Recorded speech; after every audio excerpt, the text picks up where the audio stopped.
Hey everybody, it's PartyElite, starting the stream just like a wizard would, precisely when I meant to.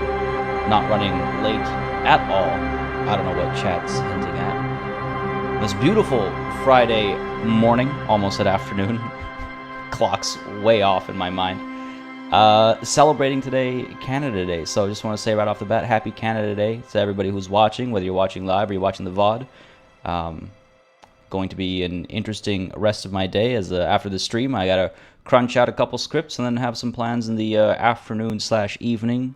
Just chill with some friends and celebrate with a couple people for the first time in a couple years, so should be good times. But the first order of business is revolution in a completely different part of the world, in a made-up part of the world, I suppose, in Disco Elysium. Very excited, been waiting for to sit back down for, well, a whole week now, so glad the time has finally come. I'm very curious as to what the next steps are for our current, let's call them, set of tragedies that we're investigating. We'll get more into that as we dive into the game, but first things first, just want to give a warm welcome to all of y'all hanging out in chat, while we give a couple more minutes for folks to trickle through and for everyone to grab their snacks and drinks and sit down and get ready for hopefully a nice start, middle, and or end to your Fridays, including mine. So a warm welcome, as I was saying, to JT, Abdullah Washu, Leonard Eicher, J-Mac, Nico, Pantless. We got Wickles, we got Classified, we have with us Josh Thompson, Natalie, A.K. Lacer, Conrado C. How are y'all doing? I'm sure there are many of you hanging out not in chat as well, so a warm welcome to you as well, of course, and of course, to the folks watching the VOD too. What do we got over here? Thank you, Natalie, thank you very much. Where were we, says AK Laser. We just finished a conversation with the massive racist. Our first conversation with him led to our death, and then we went back to investigating the people hanging out by the trucks and trying to find what's going on with this whole drug conversation. Someone supposedly shipping drugs around, and the union, forget her title, but she wanted us to investigate in exchange for some information with regards to the lynching, right? Or with regards to, the lynching. So that's kind of where we are right now. We spoke to two people already. I'm sure there's somebody else in the area that we can speak to and hopefully get a lead, because right now both of the people we spoke to were sort of dead ends. So that's where we ended out, or ended up at the end of the previous session. But yeah, it's gonna be interesting. I'm curious where to go next and what it reveals. And yes, this menu is rather beautiful. I love the painterly look of this game. On which note, let's dive into it, shall we? Let's hit that continue button and see if we can't avoid dying this time. Now, I'm not sure if the bug that was showing up last time is gone now. I didn't actually check if there was a hot fix or anything to get rid of that. So if anybody knows better, feel free to let me know. But when we die, we might need to reload our latest save, so I got to be even more. Well, I guess death is it's equivalent to that point, because we have to load our latest save. But I need to stay on top of quick saving. So just if you notice me forgetting, feel absolutely free to shove me and poke me and remind me. Just feel free to remind me. JT, how's it crap? I don't know. Might do that. Might get together and build a little miniature White House and celebrate one specific war, which technically was pre-Canada. Cal Silva, how's it going, buddy? And 009 Rosh or Roche, how's it going, bud? All the way from Melbourne, Australia. Dang, it's got to be close to midnight over there, I assume, if not past. But thank y'all for joining in. I'm glad y'all were able to make it. 6X Sword, how's it going, buddy? Let's begin. A little slow, humble start today, but let's get the party started, shall we? So yeah, we spoke to this guy, and we spoke to the lady over. Yeah, how to get there now? Oh, hello! I didn't realize this was a elevated platform. Go ahead and around. Can I go around here? No, I guess this is blocked off. Weird. Not sure why that would be. I imagine that's gonna have some value later on. We spoke to this person previously. I don't think they're relevant to the current circumstances. I guess I could go back. We haven't spoken to this guy. He might be worth speaking to, actually. I thought he was just like a newspaper, like a stall vendor or something. But maybe he's seen something, right? Where is the other person? Oh, there she is. Yeah. So those are the two people we spoke to already. Yeah, let's make our way over to. Oh, hello. I really got to use tab or right click more often. There's money really kind of lying around everywhere that more than happy to take. Could really use money. We're broke as hell. We are broke as hell. All right, let's speak to this guy over here. There's also something to investigate in there, I suppose. What is this? Freaked. Okay, fair enough with the extra T. Let's speak to this guy. See what's going on. These cars look cool. Yeah, the car design is pretty sick. Past midnight. Thankfully Friday night, so I can stay up. Sounds good. Sounds good. Came across the upload of your previous stream, so I thought I would stay up to watch them today. Well, I appreciate that, bud. I hope you have a good time watching it live as much as you did watching it as a VOD. As a VOD. Redistribute the wealth into my pockets. Hell yeah, baby. Best kind of redistribution, all right? Right, so just as a reminder, last session we decided that if we're truly going to embrace the rockstar vibes, then we're or the rockstar superstar vibes, I should say. Then we're going to be a little bit anarchist. We're going to be a little anti-establishment, which seems to be driving us down a bit of a communist path. So moving forward, the reason why I mentioned that is because it's a new aspect of our character that we hadn't considered before, or at least that I hadn't considered before. So just moving forward, we have to make sure any decisions we make are in line with that same down with the establishment kind of vibe. It felt right. It felt like the right thing to do. Also, actually, before we get into it, one thing I was mulling over last night before the stream was my task list, because we have a couple of things that we could probably redo, right? Physical instrument. I think the wife beater or the vest that we picked up helps with physical instrument, so we could try to wake that sleeping dock worker up again. We should be able to go back and do that if we put that on. And then we've got Measurehead. Well, that's the racist guy, right? That we will not be able to overcome. I'm internalizing his. No, I'm not. I do not have the room to internalize his racism. I thought. Where's socioeconomics, nationhood? Weird. I thought that was a thought that we could or could not internalize, but I guess not. I am about to find out what home is or was, so there's that at least. But yeah, let's go ahead and first things first. Let's deal with this guy, right? Ren, how's it going, buddy? Glad you can make it.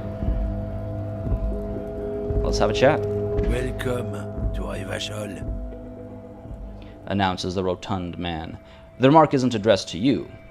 It's addressed to the lieutenant. What's Revachol? Still unsure of who I am and where I am and what I am. Yeah, why are you addressing my partner like that? I'm curious.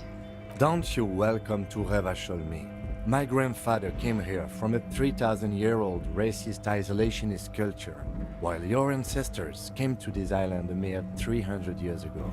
Oh, I see. I see. Okay, that's what we're getting into here. All right. Every school of thought and government has failed in the city, but I love it nonetheless. It belongs to me as much as it belongs to you. The interesting thing I noticed is, like, I can still say, oh, so we're in Revachol. I mean, I suppose you could argue that that's just us kind of playing stupid, because by now we know we're in Revachol, right? I failed the check to understand his racism. Oh, that's funny. That's funny. I always wonder how many, like, checks are going on in the background that I'm unaware of, but I guess that's one that happens here that just failed, yeah. I'm not sure how that list works, if things fall off, if failed, or opted against, or what. Oh, interesting, Josh. That's, yeah, I'm curious, because I could have sworn we had an option to internalize that guy's racism as a way to try and convince him to let us pass. Did you fail the perception check for the name of this character when he first spoke? This is my first time speaking to him. So, yeah, I guess I must have. Like, this is literally the first time I spoke to this guy, so, yeah. I guess so. No hidden checks other than the perception stuff? I thought there... Oh, okay. I read somewhere a long time ago now, I read somewhere that there were hidden checks happening during conversations as well, and you only... There's some that you see, and there's some that you don't, but I guess I must have misunderstood or mistaken. Yeah. Let's see. So we're in Revachol. You tell him what's happening. You sound angry. Well, of course he sounds angry. Yeah, I'm gonna back him up. God, ain't got no time for no racists, unless they're the ones guarding the passage to where we need to go, I guess. But you tell him, Kim. It's men like you who keep Revachol divided, making it that much harder for everyone to climb out of this post-war limbo. What he means is, fixation on the Revacholian nation makes it hard for Revachol to actually attain self-determination. Alright, so he's right. You're undermining our best shot at real self-determination. Stop ripping into this guy. He's just really proud of being Revacholian. Limbo, what's going on here? Or, okay, I don't want to deal with this and just leave. Yeah, no, I want to, again, like I said, I want to back him up. Classified, just finished the VODs, man, what a game. It's like souped up suzerain. Yeah, exactly. Well, that's why, I think it was Jazzy B that suggested when we were done suzerain, we swap in with Disco Elysium because it has similar vibes. And I'd always heard Disco Elysium was a fantastic game, and it's living up to the hype right now. And so far, I should say. So glad you were able to watch the VODs and you were able to make it today. Thanks for coming through. If you could somehow pass all the hidden checks in this game, conversations, I could see it easily adding 10 to 20 hours into your playtime. It's wild. Yeah, because of all the extra conversations you can have, right? And 6X Lord says his name is a visual conceptualization check, I'm sure. I can imagine he's... I imagine like his name is like somewhere on here. We just hadn't noticed it, perhaps. Well, you know, for now his name is just racist. What was it? Racist lorry driver. Oh, he is a lorry driver. Okay, fair enough. Huh.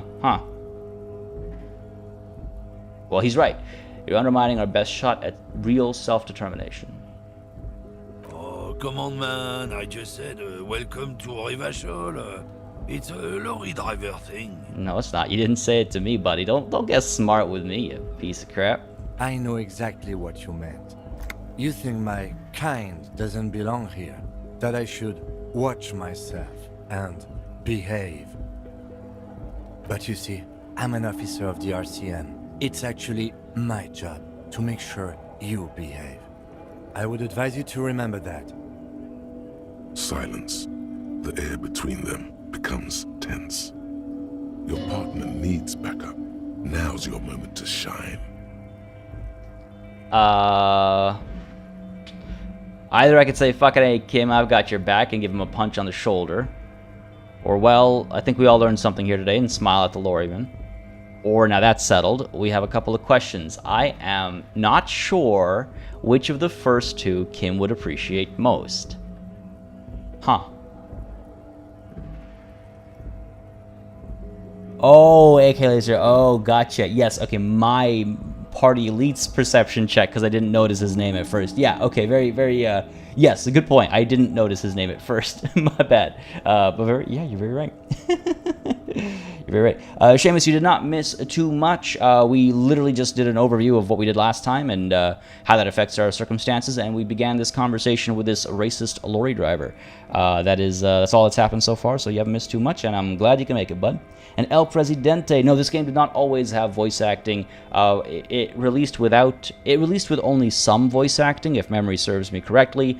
But I think just 2 years ago, maybe last year even, they added a huge amount of voice acting in what they called the Final Cut.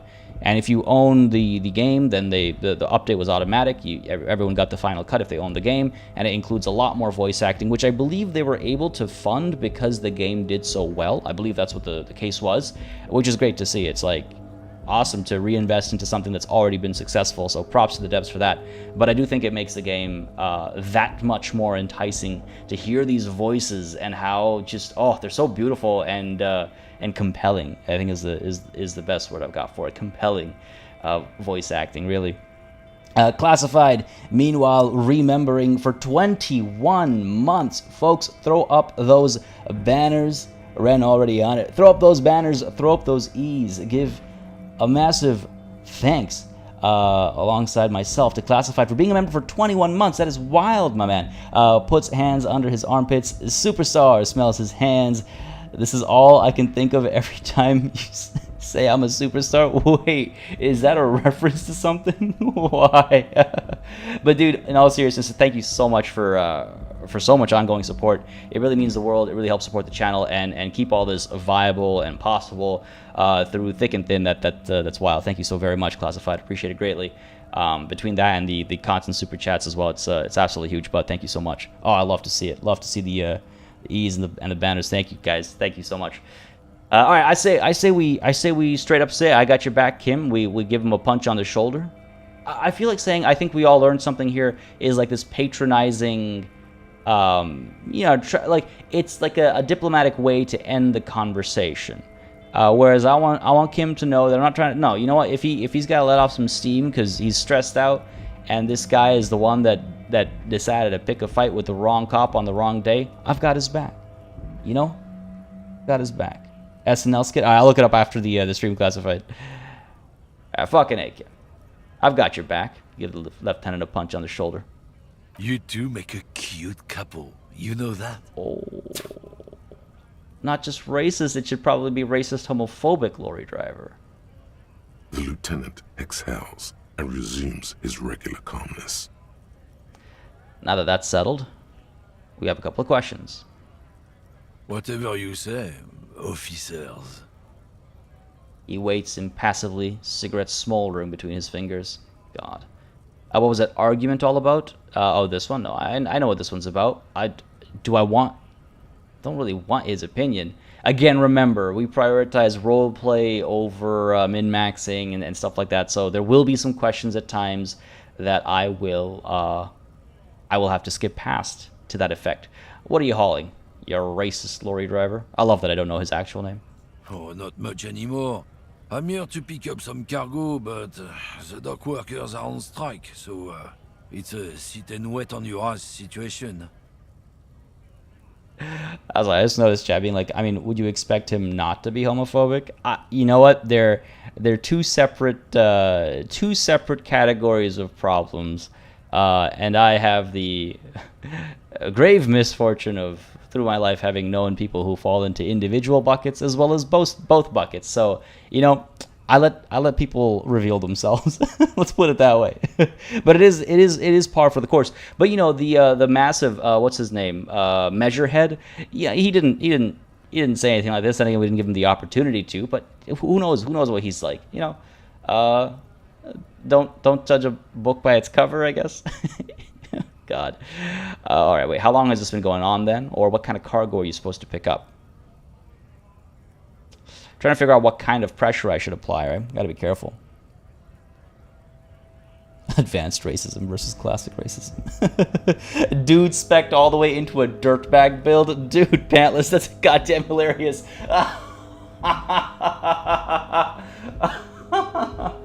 Oh my god, spec'd into a dirtbag build. Holy crap. Alright, alright, well, okay. What kind of cargo are you supposed to pick up? Apples. Apples are, if I recall correctly, apples have been used in the real world in the past to pack cocaine in and stuff. So I believe he's here to pick up apples. Apples is exactly the kind of thing you'd say if you had something to hide. Apples? Yeah, apples. I take it you had other questions? You're a lorryman, right? What's your stance on drugs? Drugs? They're shit, man. I don't let anything pollute my body. He takes a long drag on his cigarette. Why not? You know where that shit comes from? Sarah Mirizza, Safre, Ilmara. They take the money from our local junkies here and then use it to outcompete us in the manufacturing sector. They know they can't beat us in a fair fight, so they have to get us to weaken ourselves somehow. It's racial sabotage, racial economic sabotage. Interesting. I mean, he seems to have an... hang on a second. Looks like we've got ourselves a bit of a problem in chat over here. Go away, bot. Go away. Get out of here. Get out of here. I mean, he's he seems to have a believable stance against drugs over here. It's in line with his characterization so far. So, it's like, I see why someone might buy this. I see why someone might buy this. 6X Lord, awful waste of avocados. You just swapped the pit out for a little baggie, right? I use coffee and pepper, but apples work too. Hang on a second. Thomas Pambos, hey PartyElite, it's my first time catching you live. I'm from Sydney, Australia. I've been following your game reviews the past year and thoroughly have enjoyed myself and purchased quite a few games. Well, thank you very much for coming by today, Thomas. I imagine it's quite late for you as well. So I'm glad you were able to drop by and say hi, and I appreciate the kind words. I'm glad you were, you've been enjoying the game reviews, and hopefully I have not led you astray. And hopefully, it's been on point. You've been enjoying all the games you've picked up by my recommendation. But thanks for the kind words, buddy. I really appreciate it. Thank you very, very much. Have I heard of the fentanyl conspiracy? The conspiracy? No, the epidemic. Yeah. Ren, don't be tempted by the spam. Resist, my good friend. Resist. All right, look. Okay, so hold on. They make alcohol in Ilmara too. I was told they do. Alright, or so I take it you're not smuggling drugs out of Martinez. Well, listen, I agree. It's our responsibility to keep this poison off the streets of Revachol, right? Or that's all I needed to know. No.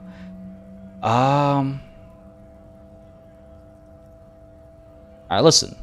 I agree. It's our responsibility to keep this poison off the streets of Revachol, right? He eyes you warily, unsure how to respond. This goes on for about 2 seconds. Then... I don't know shit. And if I did, I wouldn't tell you. Then what are you still hanging around here for? Most other communers have left. What do you think? I can't leave the lorry unguarded. Stuff's been getting looted lately. It's those little kips sneaking around at night. If they touch my stuff, the bosses will be on my ass like ass cancer. That's a very specific reference. Alright.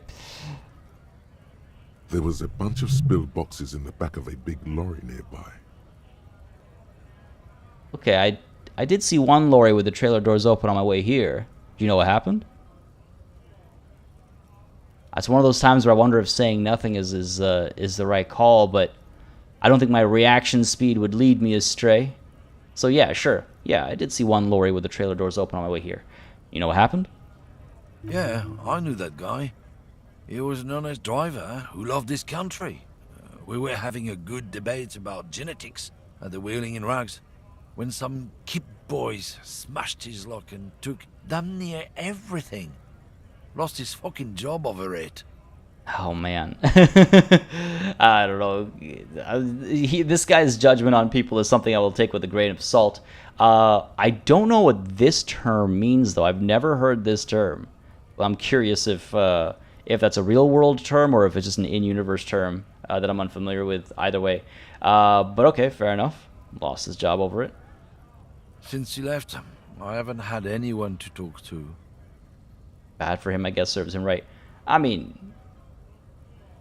we're having a debate about genetics, so I definitely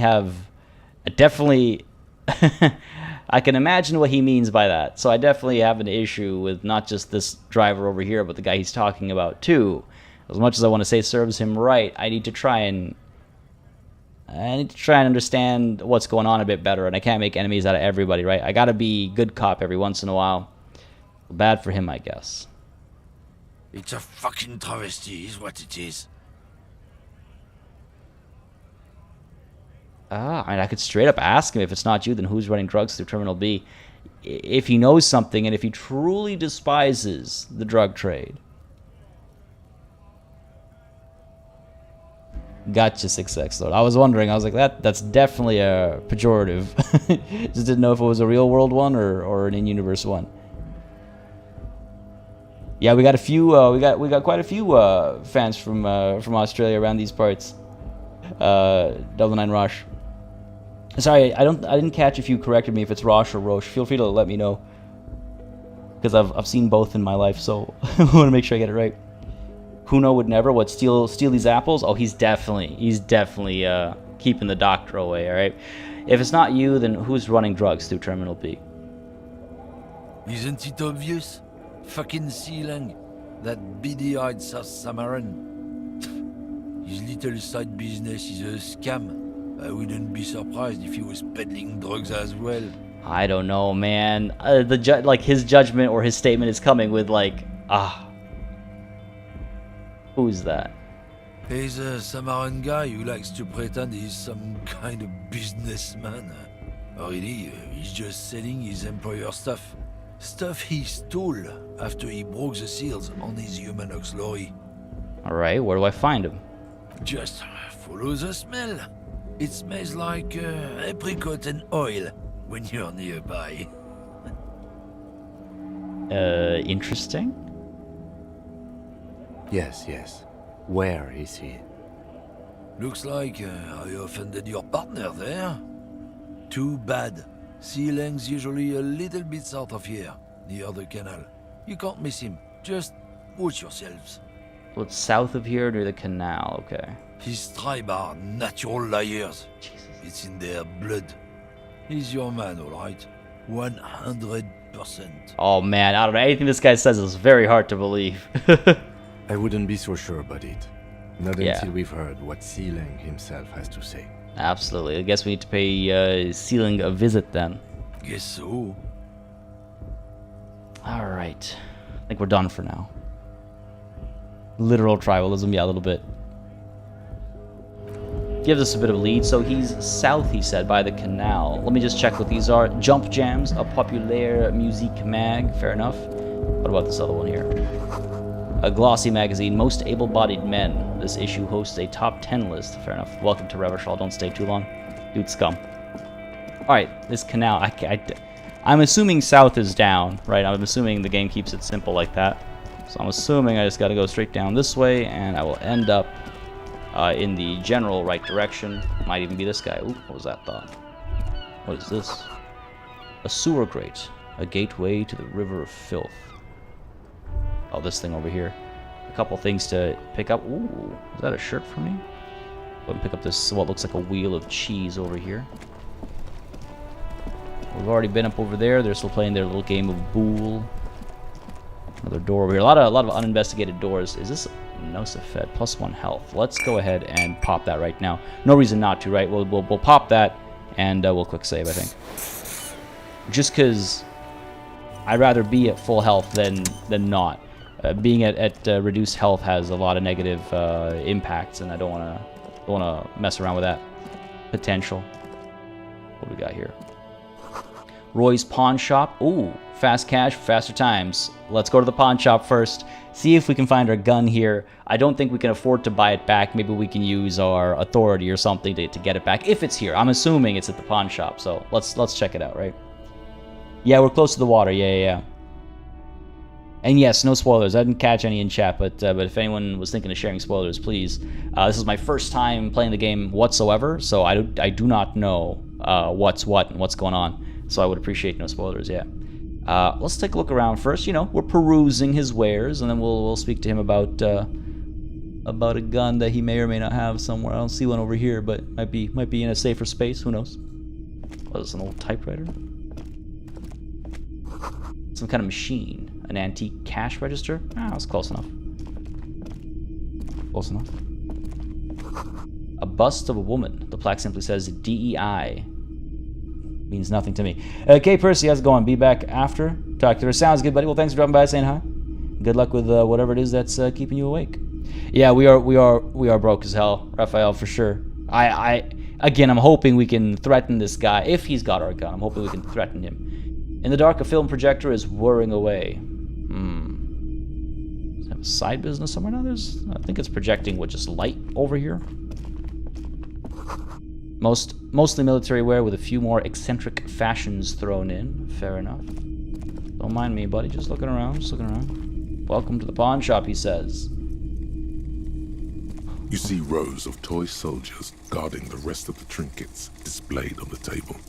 Some on horseback, others in rags, others yet in bright blue uniforms. All are stern and unyielding in their duty. Warhammer collector. Yeah, these are too big to be Warhammer figs. These are like, what are they called? You know, those like medium-sized replicas and stuff that you get at like superheroes and things like that. Nah, it's that kind of stuff. That's a huge collection, though. It's a huge collection. Morning, Raphael. How's it going, bud? Sorry, I didn't say hi when I saw your note about how broke we are.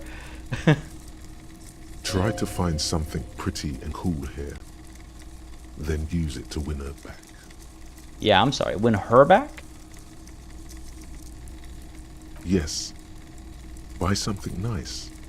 A figurine. That's not the question. That's not the question. Win who back? All right, let's inspect them before we dig up a truly cool figurine in the box that we probably can't afford to buy. But let's take a look at this knight on horseback. Let's see what's going on over here. Classified on a side note, that sad song the old lady was playing could be the sad song you need for karaoke. Oh. Sad song the old lady was playing. You mean the crap, you might be right. I should go back and speak to her. You mean the pale driver, right? I almost said pile driver. the pale driver, right?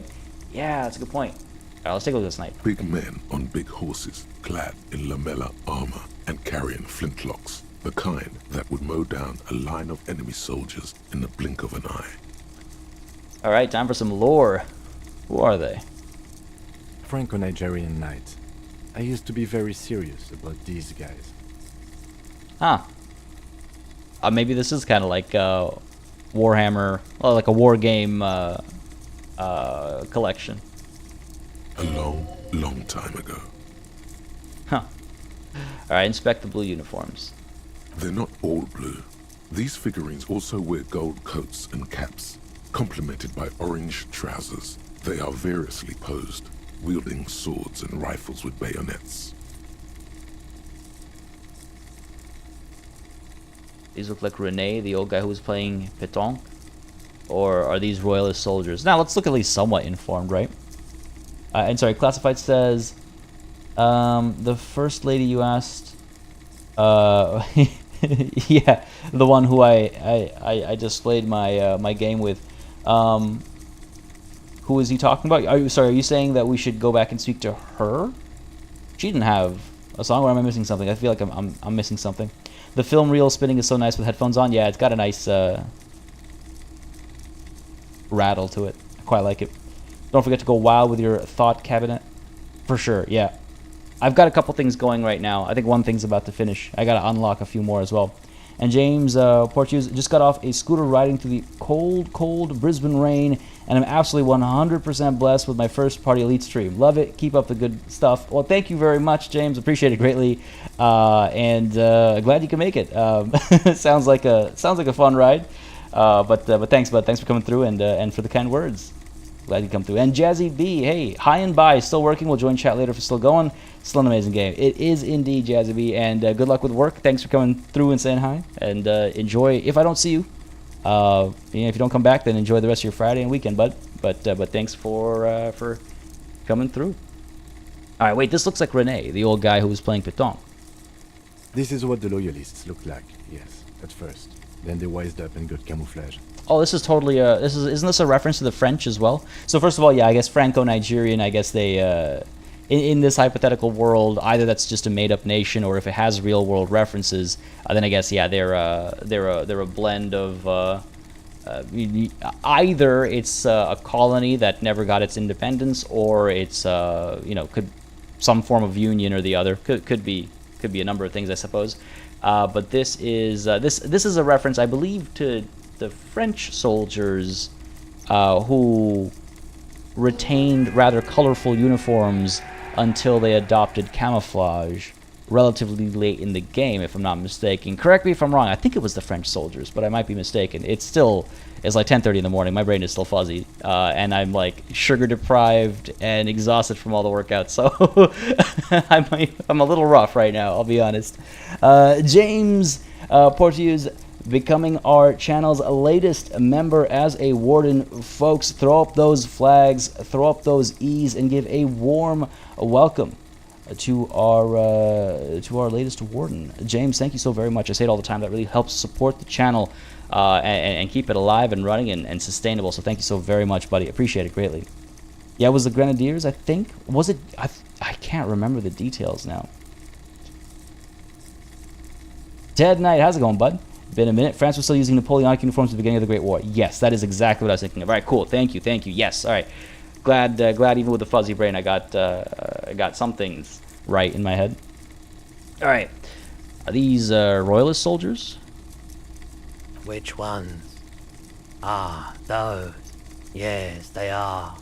I find the paint job a bit gaudy, but children like the bright colours indiscriminately. I love his voice. God, the voice acting in this game is really quite good. All right, let's take a look at the figurines and rags. This set of soldiers isn't meant to look impressive. A few have rifles, but most of them carry pistols. Some even shovels and tall sticks.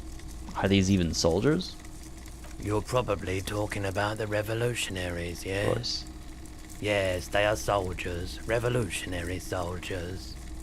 I think their poverty has been exaggerated for effect. When you place them next to the royalists, it doesn't seem like they could possibly win. Alright, it's meant to give people hope, even we can do it. Really, like aligning myself with the revolutionaries there, sorry if I say that. The contrast is meant to be disheartening, as it ought to be. It is impossible to win against the cohorts of capital. Ask my friend Gart, whose bitch it made me. I wish it was more nuanced. As it stands, I cannot comment. You know, real me would probably say 4. I'd be like, you know, it's a little hitting you over the head a little bit, just a touch, you know. But I don't know. Let's see. It's meant to give people hope. Even we can do it. I'm supposed to be anti-establishment, right? So let's double down on that. You know, always gotta check myself before I go down the wrong path. Ziggy the Wookie on a break at work and saw you're here. Go and drop a like and watch till break's over. Well, glad you can make it during break, buddy. Thanks for coming through, and I hope this makes your break a little bit more entertaining.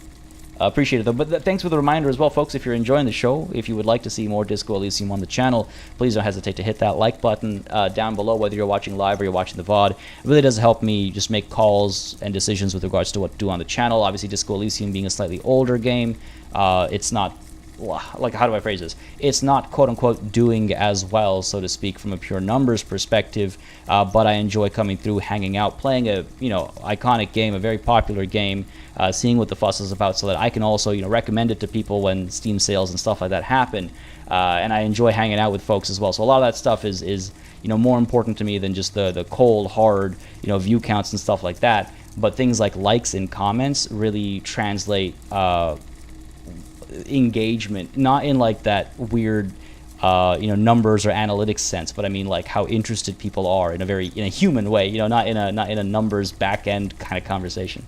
So that's why I stress it so much. It's like I really do glean a lot from likes and comments and stuff. So keep them coming, folks. It is greatly appreciated. It does make a very big difference. With that said, on the topic of things that make a big difference, yes, it's meant to give people hope. Even we can do it. Maybe. Maybe. Okay. All right. Fair enough. I should say as well, it's the beginning of a new month. I try to keep this to once a month at most, but apart from being here, if you wish to support the channel beyond that, never an obligation, but feel free to take a look at becoming a channel member or a patron. Links to Patreon are in the description down below, but also you can become a channel member. There should be a join button below the video.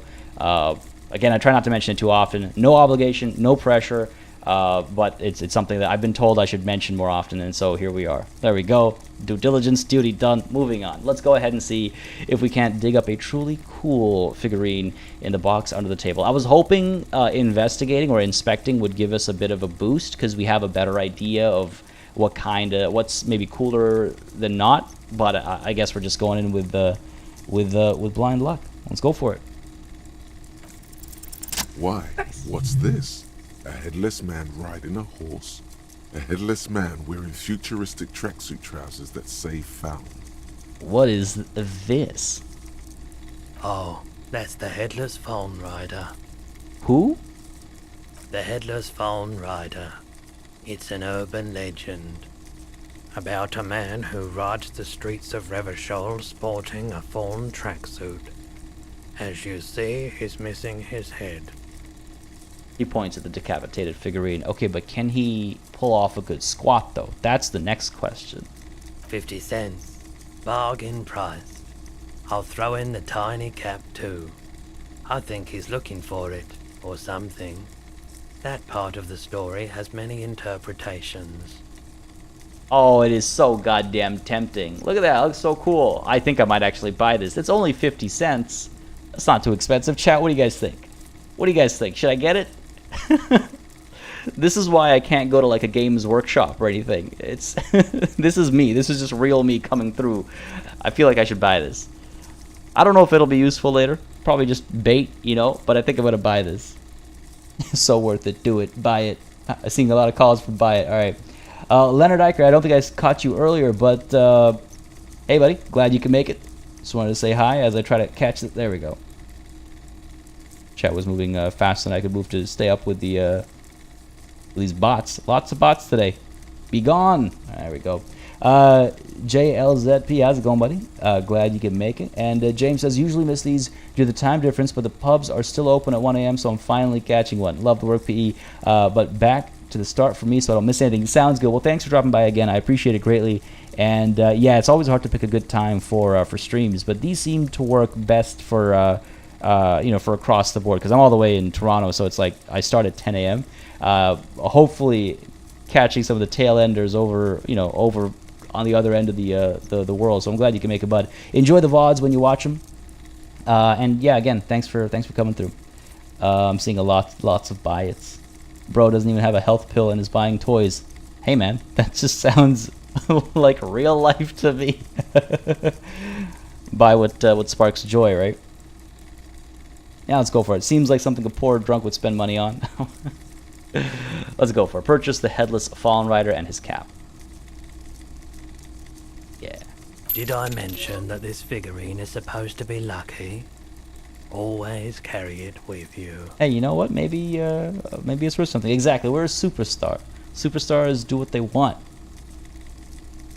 What an urban legend. A guy in Adidas gear without a head on a horseback. I mean, it's it's pretty good. It's pretty good. Step away from the table. Adidas. Adidas. There's our autosave, and let's take a look at our yeah, the plastic headless fallen plastic. It's not even tin. Headless Fallen Rider sits atop his equally plastic bull. His posture indicating either desperation or pride. Comes as a set with the infamous fawn cap for which he lost his head. The head is not included. That's a good description. All right, let's finally speak to this. Oh, no, there's more to look at. Well, let's take a look at this first. What is this? The boomboxes on the shelf look well-loved and well-traveled. Chipped, dented, they stare at you with the unblinking eyes of their tape reels. Stand on my tippy toes to see more. One especially catches your eye. Deep gold and amber plastic with a big old handle on top. A classic boombox that says Stereo 8 approved. This is you. Golden orange. A sunset suite. There it is. Again, when we said we don't have a name or that we're coming up with one, I believe it was gold and orange that kept coming up as like a descriptor for our name. Not the name itself, but the description for who we are. Just make sure it works before you buy it. Oh no, I can't. There's no way I can afford that. What I really want to know is, could this device come handy in my police work? That's not what I really want to know. Shopkeep, this Stereo 8 approved machine here Is the Harman Welshie W2. Made in Vespa. Designed in Seoul. Plays all reel-to-reel formats. 2mm, 8mm, 12mm. It's even got a little radio in there. It'll set you back 12 real. Okay, well, I can't afford it, which is a good way to make sure I end up buying it. I don't think I need a boombox for the karaoke. I imagine they have their own equipment and stuff. I don't know if that was a sly way to try to get me to buy it. But yeah, I think they have their own equipment. I just need a song for the karaoke. Sleepy Hollow. Oh, man, I haven't thought about Sleepy Hollow in forever. I remember it being a fun movie. I watched it as a kid. I remember it being a fun movie. Always enjoy the VOD, and between your dulcet tones and the Foundation series, I can actually manage to get to sleep at night. Adore the super. Well, thank you very much, James. I quite appreciate it. As somebody who used to be very self-conscious about his voice before the YouTube channel started, that is is very appreciated. Are you sure this is all in working order? Maybe I could get him to drop the price a little bit, and then we can come back and pick it up when we can afford it. Absolutely. I've tested each one myself with recordings of speech. found sounds and music from a variety of genres, even though I don't really like music. I was about to say, this guy seems quite groovy, and then he ends it with, I don't really like music. All right, well, that's all. I don't need to know about police work. I mean, sure, I'm sure I could find a use for it, but thank you. Can't buy that just quite yet. And what is this? A typical Martinez streetlight sits among assorted floor and table lamps. Let your gaze run over the streetlight. Is that a streetlight? Where did you get this? How much for the streetlight? Just straight up asked to buy it. No, I want to let my gaze run over the streetlight. I'm a visual person. I like to conceptualize. That seems like what someone like me would do. The light pole has been carefully cut, and the wiring has been redone and attached to a standard indoor plug. The light buzzes faintly, but persistently. That is kind of cool, actually. just a little bit of vandalism, interior design, I suppose. And Stefan de Beer, actually, I'll have you know, I have the next episode of Workers and Resources recorded, uploaded, and ready to go this Sunday. It will be coming out this Sunday. It's literally on YouTube, waiting for its scheduled release time right now. And I do remember those boom boxes. Oh my goodness. I remember D-cell batteries, man. Oh man. You don't really see them around all that much anymore. I guess, right? I don't, at least. This would make quite a statement in your living room. What living room? I don't even know where I live, man. Where did you get this? It was brought to me to be altered. Oh, damn. That's pretty cool. We are not here to investigate the theft of city property. Fair enough. He leans in so the pawnbroker doesn't hear him. You have to admit it's rather clever, Yeah. what he's done with it. It is kind of clever. You know, Kim, all right, you're cool. I was a little worried Kim was very by the books and just, you know, had no fun in his personality. But this is rather telling. That's good. All right, cool. How much for the streetlight? 700 real. Oof. A bargain, I dare say. Are you out of your mind? There's one just like that on every corner. No, I'm trying to butter up this guy. I'm trying to soften him up because if he does have my gun, I want him to give me a deal on it. Even taking into account the risk of obtaining the light, that seems a bit steep. No, 700 sounds about right. I imagine it wasn't easy sawing off that street lamp. Yeah, it's art, man. It's art. Hey, I don't know where it came from, but it's not every day you get to buy and sell something so extraordinary. Yeah, I do want it. To imagine that at one point we could have that much money in this game, that I would not have thought it. But there's nothing else I need to know about the light. What is this? Lonesome, long way home. Here we go. Home awaits. Walk past Station 41 and through the market, past the Boogie Street spearhead to the other side of the lake, the frozen eye at the center of the district. Then, past the video rental store on the corner. There, at the end of a street lined with pine trees, a small house no larger than a matchbox. 11 Voyager Road. You no longer live there. Those times are gone. And so are those people. Why did you come here? Why are you still here? And where's the dealer? You have to get back to work. That's all you have now. Wait, what? This was supposed to tell me where home is, but instead it's led me to the middle of nowhere where I'm looking for a dealer, perhaps? I no longer live here, so I must have lived here at some point. All right, what kind of bonuses does this net me? Learning cap for perception has been raised to 5, and speed gives 1 psyche, right? Speed isn't the drug, I assume. I really love this art, man. If I could get these as like postcards or something, I would absolutely like put them up somewhere or something. This one and the Guillaume Le Million one was really nice as well. These are really fantastic pieces of art. Jesus. All right, except learning cap for perception raised to 5. Let me just take a quick look over here. Perception is under motorics, I believe. Yeah. All right, not an insignificant bump. It increases it by 2, right? Pretty good. Yeah, I was expecting things to make sense. Now that's a good point. That was me being dumb. And that is true because I am an addict to what? Everything. But that is a good point. So definitely looking for my buddy there.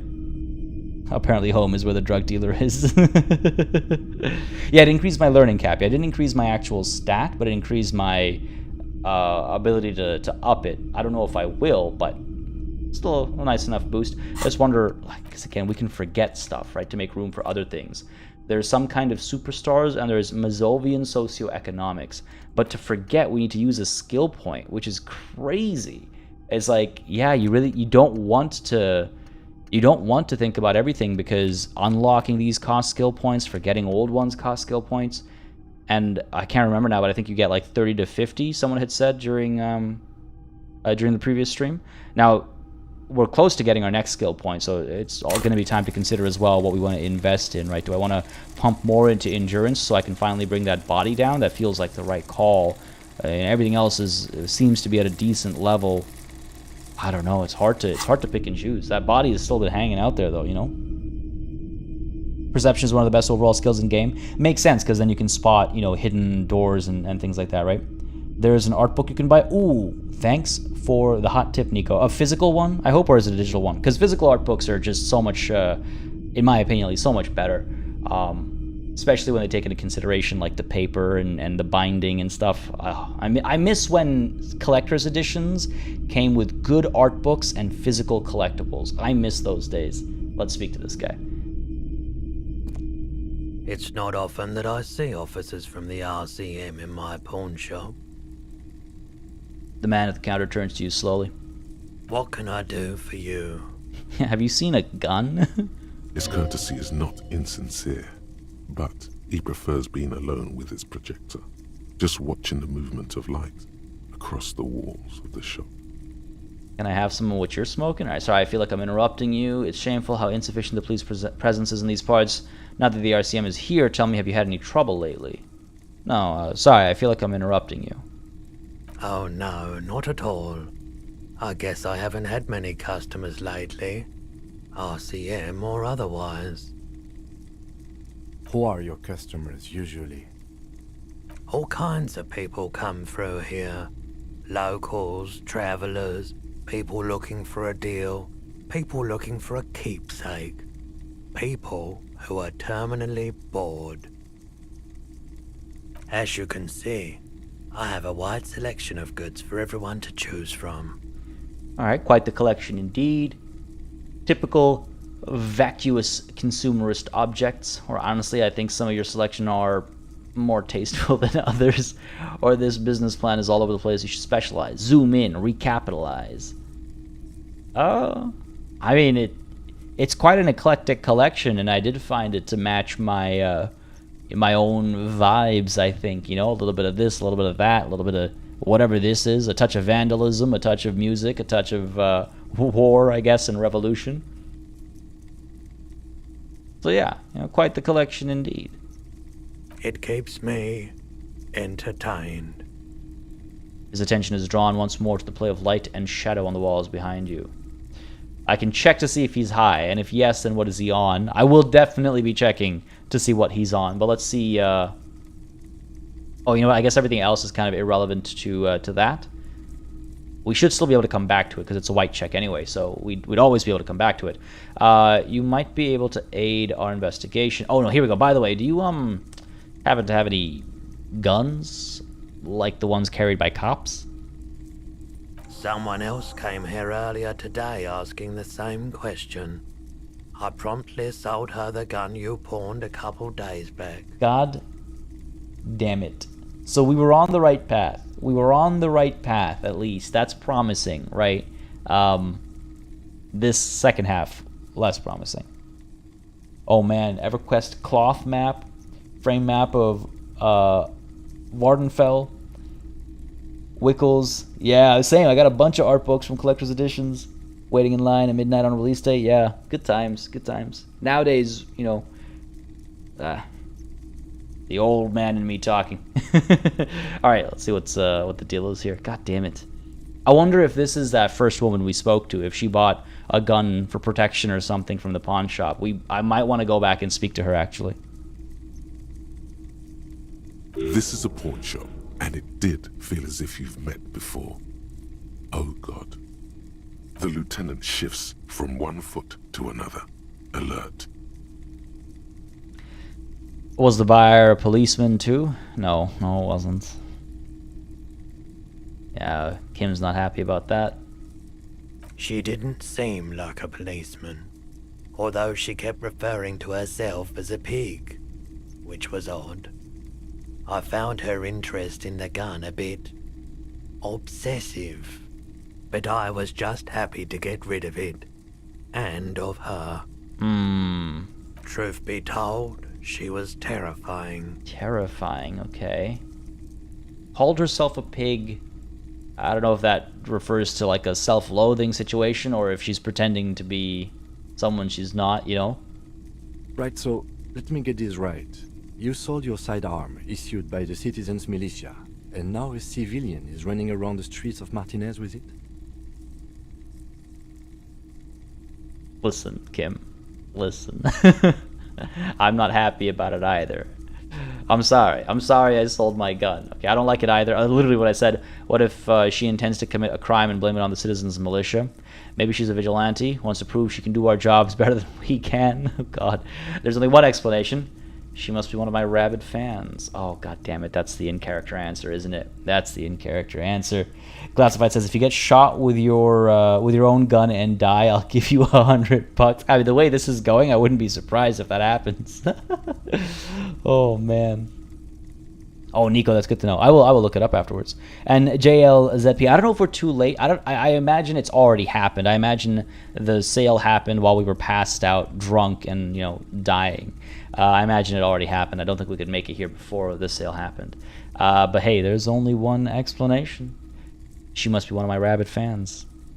In that case, she'll be happy to get a visit from us, if we can find her. Looks around, worried. Any idea where I can find this buyer? My apologies, officer, but I have no idea where she was coming from or where she went. Goddamn. A needle in a haystack. There is nothing you can do about it now. You'll just have to hope you luck upon her somehow. Oh no, I must pursue. At least now I know how I lost my sidearm. Let's talk about something else. I don't think I need to... Sorry, actually no, just to double check. What did I do with that money? I assume alcohol and drugs, but... Wait, I sold you my gun? Oh no. Please tell me I at least sold it and not just gave it away. You were adamant about getting rid of it, officer. Said you were undeserving of a service weapon of the Revachol Citizens Militia. God damn it. I asked a question I did not want to know the answer to. And I don't like keeping guns around the shop for long. Off the charts photon emissions. The unhealthy kind. Goddamn. Alright, well at least now I know how I lost my sidearm. Let's talk about something else. Of course. There's my skill point. Sweet. Something I'd like to sell. You might be able to aid in our investigation. Wanted to ask about my missing gun again. I don't imagine there are any new leads. Let's see if he can help in our investigation, and then I'll ask him about the gun again afterwards. As we get Seraphim Flight subscribing to the channel. Thank you very much, buddy, for subscribing. Hope you're enjoying the show. If you are, again, don't hesitate to hit that like button down below. And don't hesitate to join the Discord either. That goes for everybody in chat. Great place to hang out with some fantastic folks. Link is in the description down below. Alright, you might be able to aid in our investigation. I doubt it, but I can try and answer any questions you may have. Oh, do you know anything about the recent hanging? I do my best to keep my distance from all manner of butchery. Bad for business. Bad for everyone. I can respect that, I suppose. He doesn't know anything. Alright, that's all I've got. The pawnbroker's gaze is already fixed on the dancing colors. I wanted to ask about my missing gun again. Sure thing. Oh, okay, no, it's just a review of... Okay, thanks for the review. Let's talk about something else. Sure, man. Well, just about 4:20. Just about time to ask if he's high, and if so, what's he on? Come on, baby. Come on. Feeling warm and enthralled by the movement of light, while the mind continues to race forward. Lucky bastard. He's probably on Parolidon. It's tough to come by on the street. I was not expecting that success. Hell yeah. Very pleased with that success. I was not expecting that at all. At all. Hell yeah. All right. Pteranodon, what is that? I don't know if that's I don't recognize that term at all. And Spindle, how's it going, buddy? Having a good Friday, I hope. Happy Canada Day, I suppose, to you. You may have traveled elsewhere, but some things follow. All right, what is this? What is this drug? Where can I get some? A drug developed by the military to treat and prevent radiation sickness. It has psychedelic side effects, and it makes your eyes turn yellow. Is it just me, or is it really warm in here? Look around. That's an interesting thing to say. Sir, could you take off your sunglasses? I'd like to check your eyes. That's weird. So where does a man get Pteranodon these days? Go straight to the point. I feel like I could straight up ask him. I don't know. You know, it seems like a way. So this seems like a way to get him to say, like, because again, right? One of the what's it called, impact or effects, I guess, of the drug is to feel warm. So I don't know how this would help, because why am I feeling warm? I don't know. I feel like the one doesn't make sense. Two feels too like narc, you know. Like I'm just like, hey, look, I know you're doing drugs and you're in trouble for doing drugs, which is not what I want to impose on him. I want to know where to find these drugs. So where does a man get Pteranodon these days? How would I know? Pretty obvious that you're under the influence, sir. No. No judgment, just curious. I probably did loads of Pteranodon before I lost my memory. Chill out, man. I'm a chill out cop who just wants some of what you're having. Wink. I didn't mean to offend you. Drop the subject. I don't want drugs, no. Don't wanna upset the guy. I mean, he doesn't have anything I need anymore, really. Apart from that light. And that boombox. But no, no judgment, just curious. I probably did loads of Pteranodon before I lost my memory. I've had to take it. You know, since the People's Pile cleanup. I was with the Emergency Relief Brigade. Oh, damn. He's taken it for mental and emotional, not physical pain these days. Well, time to relive some of that PTSD, baby. Or at least some of the PTSD triggers, I suppose. People's Pile, what is that? I'll tell you more about this Emergency Relief Brigade you were part of. It must have been tough, radioactive cleanup. How'd you end up running a pawn shop? No. What is the People's Pile? A bad idea. Some poor leftist built a particle decay generator in hopes of bringing affordable electricity to underserved communities. It malfunctioned. Radioactive waste everywhere. Probably some of it in you, too. Yikes. The People's Pile was a Type U particle decay generator that failed immediately after entering service, releasing radioactive waste into River Esperance. Alright, what is a particle decay generator? A primitive nuclear reactor, also called a pile. Yeah, that's what I thought. I realized my first reading of the People's Pile was as in a pile of people, not as in a pile. Yeah, okay, fair enough. So why is it called the People's Pile? Well, obviously because it's to bring power to the people, right? Construction began during the Commune of Revachol. The people continued work on it after the Commune fell. They wanted a cheap source of energy for Revachol West. Needless to say, things didn't work out. Why did it fail? An emergency valve defect resulted in steam pressure blowing the turbine, taking the fuel containment vessel up in the explosion. Both the faulty design and lack of finances contributed to the catastrophe. Yeah. Well, tell me more about this Emergency Relief Brigade you were part of. We were an all-volunteer force, self-organized. Tried to help the fire brigades contain the spill. Damn. Legit. Yo, this guy's legit.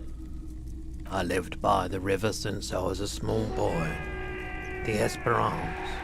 Didn't have the art to let it all go to shit without trying to do something to help out. Yeah, obviously. Damn, you know what? I like this guy more and more. Chael Son, and thank you very much for subscribing. Hope you're enjoying the show, buddy. If you are, again, you know what to do. Let me know down below. Hit that like button and say hi.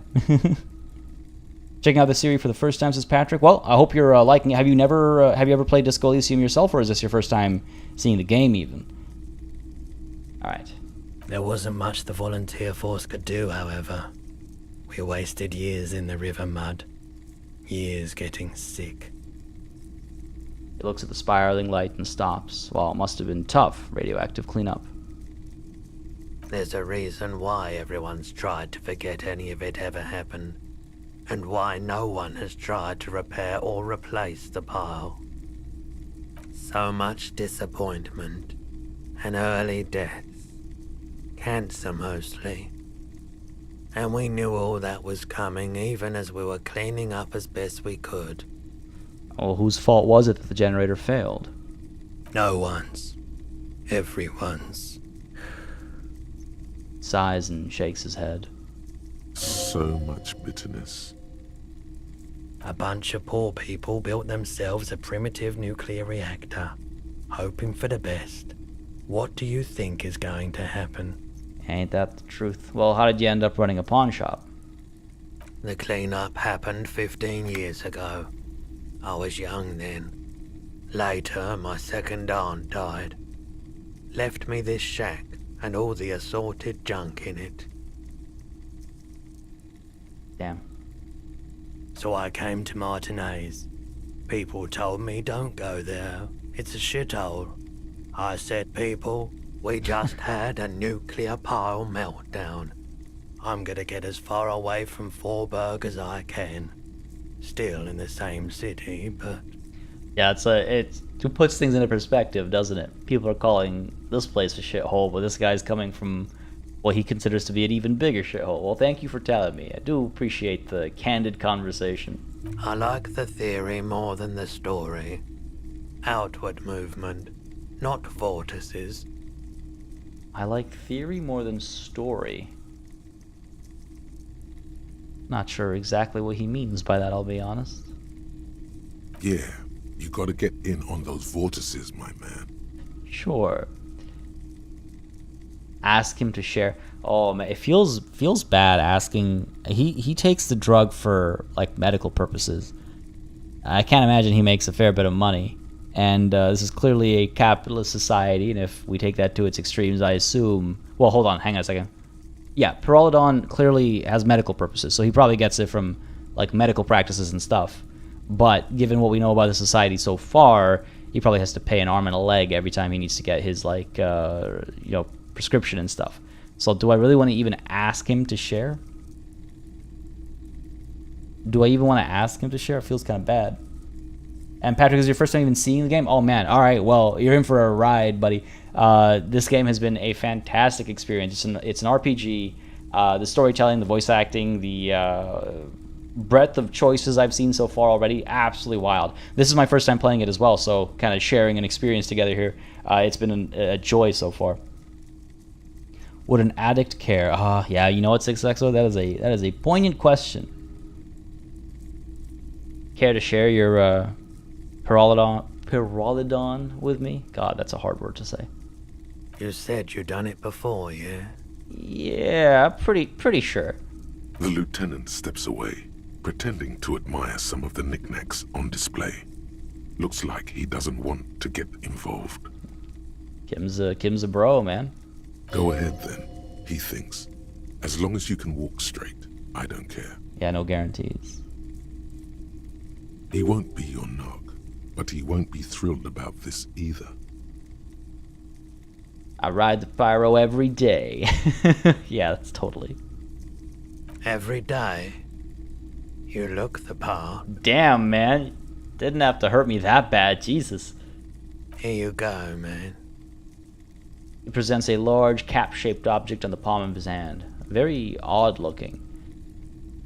I can refuse to take it, or I can take it. I mean, I've started down this path. I am an addict, and I'm a little bummed that Kim is going to be upset at me, but, you know, that's a possibility. We know this. Everything I've seen about this game so far, even spoiler-free, people are like, you know, be nice to your partner, even in chat.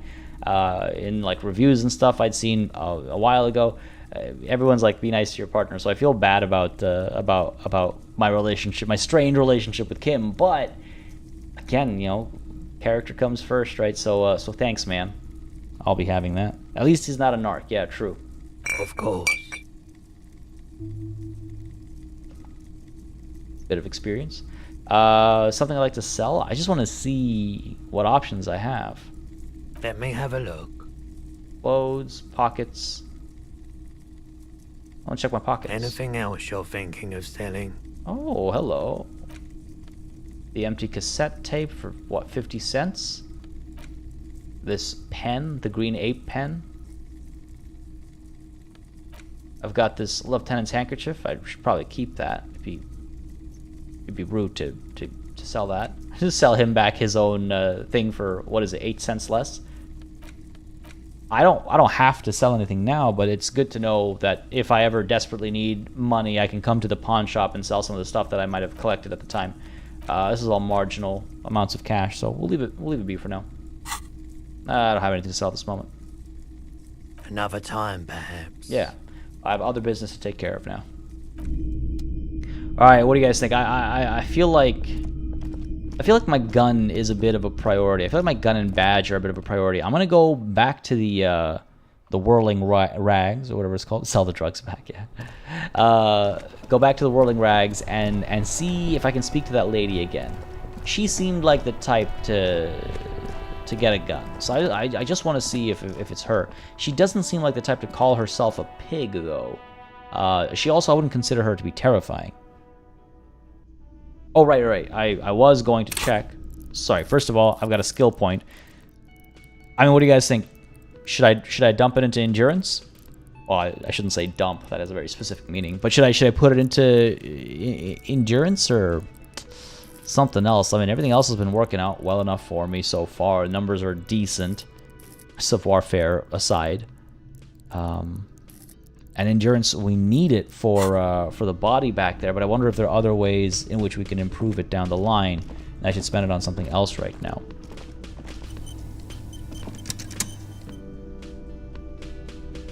Did I miss something? I looked over to chat. I think I missed something there.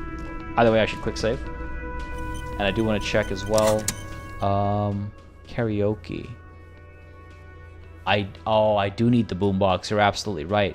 So I need to find a sufficiently tragic tape. So I need to get that song on tape and then play it on the boombox to memorize the lyrics and then perform. All right, so you were right.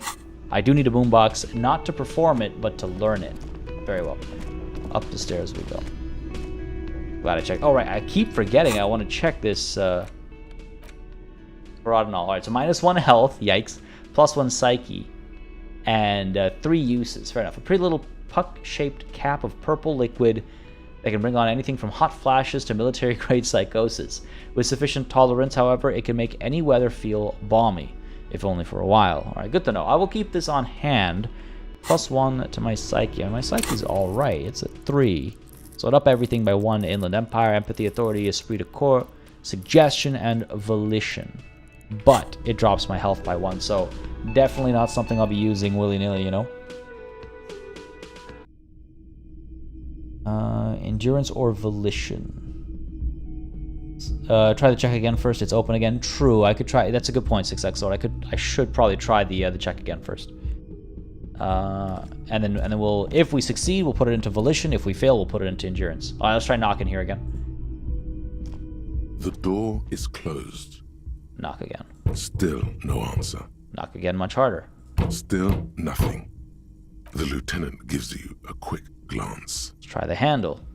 This door can only be opened with a key or from the inside. God damn it. I wonder if our little innkeep downstairs will be forthcoming with the keys. Get a reality lowdown from Joyce. Which one's Joyce again? So many names to keep track of. Where's our,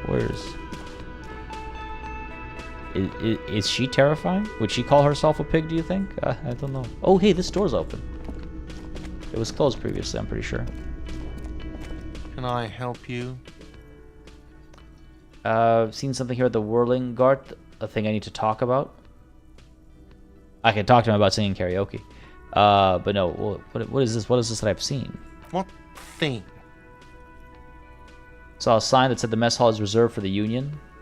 Yeah, it's true. I did see that. Yes, not the whole damn Union, thank God. Just the nastiest and loudest faction. They come here in the evenings. Dumb, unruly types. Think they're big shit. But they're good customers. They place big orders and always pay on time. We should find out who this Lord faction is, occupying the booth. Loudness means talkative, and we need info. Yeah, for sure. I guess that's why the door's open. I mean, I wouldn't call this evening per se, but if the door's open, I assume they're in there right now. Before I get into that, though, Nico, thanks for coming through. Glad you were able to drop by. Have yourself a wonderful evening and night and weekend if I don't catch you over the weekend. But yeah, thanks for coming through, bud. Joyce is the boat lady. Ah, right. Yes, of course. Thank you. Thank you. So how do we find them? They'll be there in the evening. We don't. We have to wait. They'll show up sooner or later. Men get hungry, even men on strike. You glance at the clock on the wall behind the manager. Huh. It's after 1600, the sign said reserve starting 1600. Why isn't anyone in the mess hall? Or hold your peace, best not to nitpick. Yeah, I mean, it's reserved like from then onwards. Doesn't mean they have to be there right at the time. I'll hold my peace, best not to nitpick. Was there something else? Because I have coasters to stack and glasses to clean. Apparently, that's what I do now. Nah, there's What? nothing else. Oh, is there something else?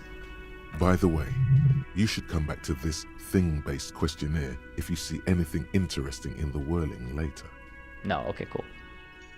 No, I don't need to tell him. I don't need to reveal to him my karaoke situation just quite yet, because he might get rid of the stage if I do. Alright, let's head down to this person first. See if we can't... Ooh. That sugary black rum stain on the counter makes you teary-eyed with joy. It's almost touching how syrupy and sticky it is. How long have you been up already? Oh, what is this? Pretty long. It's drink o'clock. Attaboy. It's coming back to him. You had your mesolimbic reward pathway worried there, not thinking about drinking all that time. It was like you weren't yourself. I've been secretly thinking about it all this time. Or, actually, should I be thinking about this? Looks like drinking hasn't turned out too well for me. Or, now that you mention it, I do need a rum and lemonade. I'd love for Gart to serve me up a beverage. Or maybe later. Well, no. Secretly, I've been thinking about it all along. There he is. The old boy, the devil. You rascal, you. Let's celebrate right now by licking that stain off the counter. Do it. It'll be wild. Oh, here we go. Lick it. Calmly, the lieutenant looks out of the window, then to you, licking the tasty rum stain off the counter, then out of the window again. What are you doing? I was literally thinking if he asks, I'm going to say I'm investigating. I did not know that was going to be an option. I'm an alcoholic. I needed to get my hit. I'm sorry I drifted off into my own thoughts, and now this happened. I love the self-awareness, but no, I'm investigating. We should move. You could definitely go for some more. The titillating scent of alcohol in your nostrils was beautiful. Yeah, rockstar moment. That is not expected it. Find booze and drink it. Okay. Hangover feels really bad. You have to take the edge off. Find a bottle of alcohol, put it in your hand, equip it in the held slot in your inventory, and the magic will happen by its own. It's true, hair of the dog is what they call it. Hair of the dog. I thought I had a bottle of wine, didn't I? Commodore Red. 3 uses left, +1 physique, -1 morale. Physique is going to help us with endurance, not with... Oh yeah, physical instrument as well. Well, you know what? A drink now sounds about right. Let's go ahead and change our clothes as well. Sorry. Clothes. This will give us +1 physical instrument. Let's put that on in place of our shirt. What does our shirt give us again? Shirt gives us +1 conceptualization, -1 suggestion. All right. Change our shirt there. Oh my goodness, what a look. Change our shirt. Have a little swig of the Commodore Red. Left hand, right hand. Left hand, right hand. Left hand. All right. Well, hello. Someone seems to have found himself a bottle of alcohol. Here's where the magic happens. Look at that bottle. Light reflects off the green glass of the Commodore Red.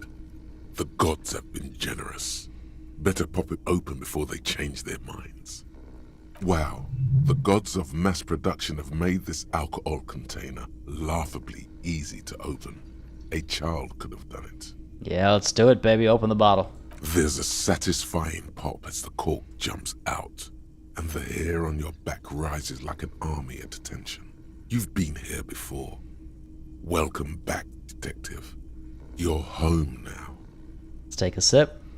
A golden sun melts down your throat. Its rays filling your nostrils with sunshine. Your stomach melts from it into a happy, gooey mess. So does your mind. All the bad things are melting. You're you again. A real cop. A real detective. Incredibly well done. All right. So, plus 30 experience from finding the booze and drinking it. That was not a bad call at all. In the bottom right corner of the screen, there's an alcohol button. Alcohol gives +1 to physique skills. Physical instrument, half light, electrochemistry, endurance, pain threshold, and shivers. This is good before rolling a white check, but damages your morale. And remember, From the void we came, and to the void we must return. I love it. I love the interaction between the tutorial agent and my other voices. Interesting. I actually hadn't noticed that before because it's so dark. Let's put the alcohol away. Let's go ahead and speak to this man. Well, first of all, let's go ahead and get our morale. Let's move quickly now so we can use that alcohol for more than just one conversation here. Because I want to use that +1 for the body at the back as well. Slumber. Perhaps he's on his way to where you just came from, into the primordial darkness. A colorful piece of plastic is dangling from his carabiner. Makes your fingers itch. Oh, it's locked until I actually spend a skill point? Okay, fair enough. Well, I want to inspect this plastic on his carabiner. It's a dock worker's ID, doubling as a shift card and a job permit. A young, able-bodied man stares back at you from the photo. Santiago S. John. I mean, it's a high chance of success on this interfacing roll. Let's steal that ID. That could really come in handy. Your fingers Nice. find their way into the shackle, flicking open its spring-loaded gate. The metal loop holds the plastic ID and a leather-bound pocketbook. And the man? The man emits a loud snore. Is he about to wake up? Doesn't look like it, but you never know. Better be quick. Swipe through the pocketbook and take what's inside. You find a black paper note with a woman's profile on it. Seems like this woman lived centuries ago. The note says 5 real. It feels nice and greasy. Yum yum. Money. Think of all the things you can buy with this. The synapses in your brain fire with glee. Redistributing the wealth. Feel a little bad about that. Steal the document. You slip the plastic ID card out of the loop and pocket it. The man continues to snore. Just for the record, you look nothing like the man on the document. Damn it. Does the lieutenant see me? No, he's looking the other way. Perhaps purposefully. Not a surprise there. Alright, let's close the carabiner. The sleeping dock worker has little to say about your actions. He remains silent. Okay, let's go. Over to the body. See if we can't maintain this buzz. 54 minutes left. Okay, it'll last some time still.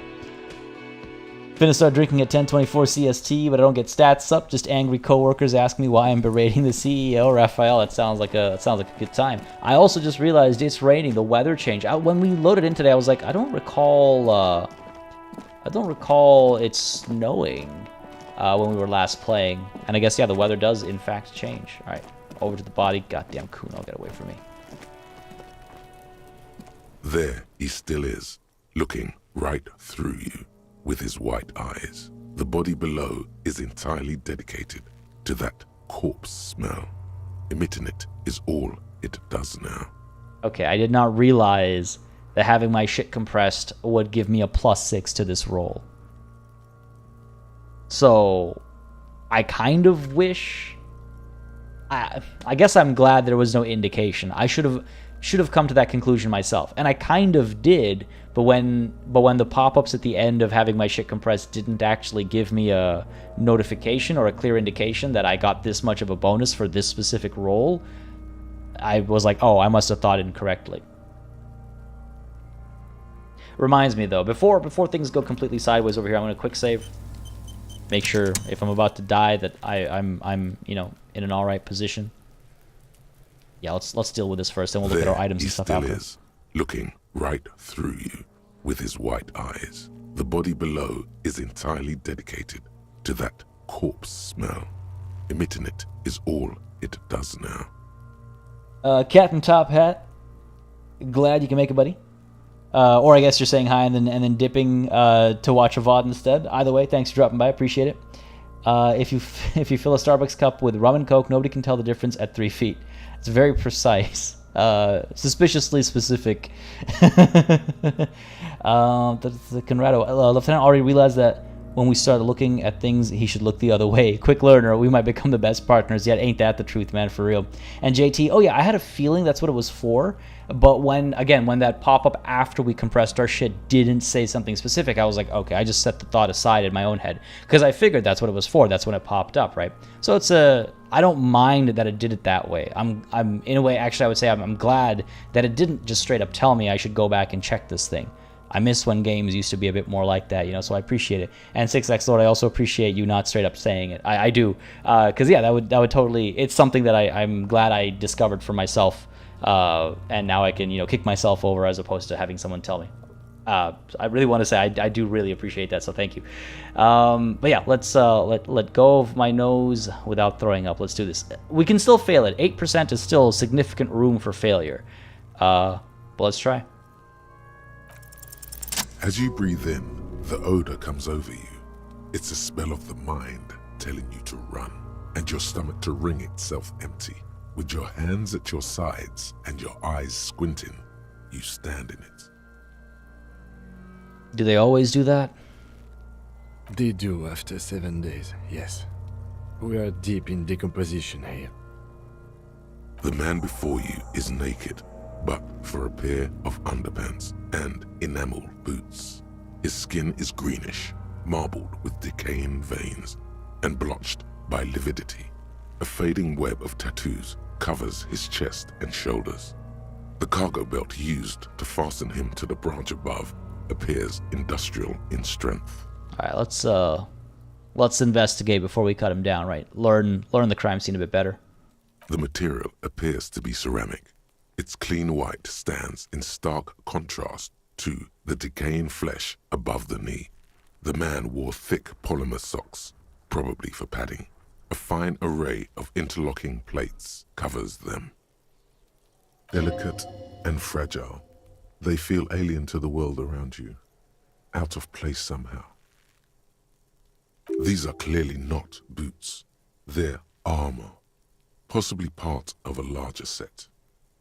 These aren't just boots, are they? They're armor. Indeed. Technically speaking, these are sabatons, not boots. Well, what kind of armor is this exactly?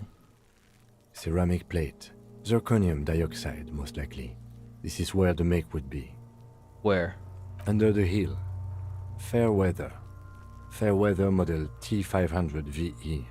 I'm guessing that's vitreous enamel. This is advanced stuff. The material looks out of place here. It is. It's expensive. The lieutenant draws a line in the condensation on the ceramic with his index finger. We've requested similar material for our tactical units for years now. The constabularies deemed it too costly. In that time, we've lost 6 men to semi-automatics. How much are we talking about? For a full set, about 4 years of wages. Jesus, and yet this guy is standing here with like an eighth of this set? For the northwest region of Revachol, an officer's average yearly income is 5,500 real, unadjusted for rank. That's a lot, I take it? Well, ka-ching, baby. By catching, do you mean let's not log them as evidence? Let's steal them? God. That is what Kaching means, yes. It means disciplinary hearing. The lieutenant nods, wiping his finger on his sleeve. Ah, come on, don't be such a party pooper, Kim. Come on. The lieutenant nods often. It's part of his unplastic expression range, communicating both professionalism and sarcasm. This time, the latter. Oh, how could this man afford such expensive hardware? That's for us to find out. My initial report on the area suggests he was a security guard for the harbor company. But that's just hearsay. What initial report? Why didn't he share this with us? Just something I scraped together from my station. An area report on Martinez. I'm sure you did the same. Oh, yeah, of course. That's why he didn't share, because we have our own. Yeah, obviously. Now, these look pretty advanced for a security guard. Like, what is the security for, man? I agree. This equipment is way beyond what a guard can afford. What happened to the rest of it? The locals probably scavenged it. It would be odd if he had more on after 7 days. But why does he have his boots on? This whole thing is very unexpected. Why does he have his boots on? We should keep a lookout for these pieces. The armor could yield information. Maybe he'll know something. God damn it, we gotta talk to Kuno again. Alright, we'll save that for later. If you wear those pieces, it will help me protect your mortal coil. Why does my mortal coil need protecting? Yes, bullets will fly. They always do. And the coil is fleshy and mush and permeable. Cast it in ceramic shell. Resist death. Either way, maybe he was just wearing these boots and there is no rest of the armor. That is possible. Unlikely, but possible. No, he must have worn something precious underneath his clothes. They've removed all his clothes to get to it. They did not just strip him for the putrid rags. True, I thought they stripped him to, like, shame him. It is a lynching, after all. Then where are these clothes? Have you seen any around? What did they told him to strip before they hung him to demean him? Literally what I thought, so I'm going to go with that. They usually hang them completely naked for that. La puta madre, the Mazda, the Besmerties, and the like. This one still has his underpants. Good point. Alright. Fucking talking about underpants. Fuck off, Kuno. Shut up. Clearly, Kuno would like to interject something here, but there's not enough for him to hold on to. Let's knock on the boot. A small bell-like sound fills the air, like tapping on the side of a porcelain cup. Suddenly, your biceps coil up. Your elbow is sharp and cocked for a punch. I mean, it sounds fragile. I don't want to damage this thing if it's worth so much. I also don't want to damage the crime scene before we've had a proper investigation, right? Sounds fragile. It's anything but. This material is a kinetic redistributor. It spreads kinetic energy horizontally, from plate to plate, dissipating it entirely. See? Ah. Faint, organic lines cover the plates where they separate into smaller ones. These plates then divide into smaller plates until there are hundreds of them altogether. Like whirls of floorboards, the design looks organic, influenced by highly resistant wood materials, like lignum vitae and ebony perhaps. What does this remind me of? If trees were made of porcelain, this is what their cross-sections would look like. Run my fingers over these lines. The smooth, glossy surface fractures into ever more intricate interconnections, peaking on the right sabaton, where you notice. The whirls are in the shape of a letter and number combination, E50, 100, 1000. Looks like there's a serial number on the right sabaton. Good. Can you read it to me? He tips the drying ballpoint of his pen on his tongue. E50, 100, 1000. We have a make and a number. That's something. We can use the radio in my kinema when we're done. Either station can chase it for us. Nice. Now I could try to pull the boot off. I don't know if I should though.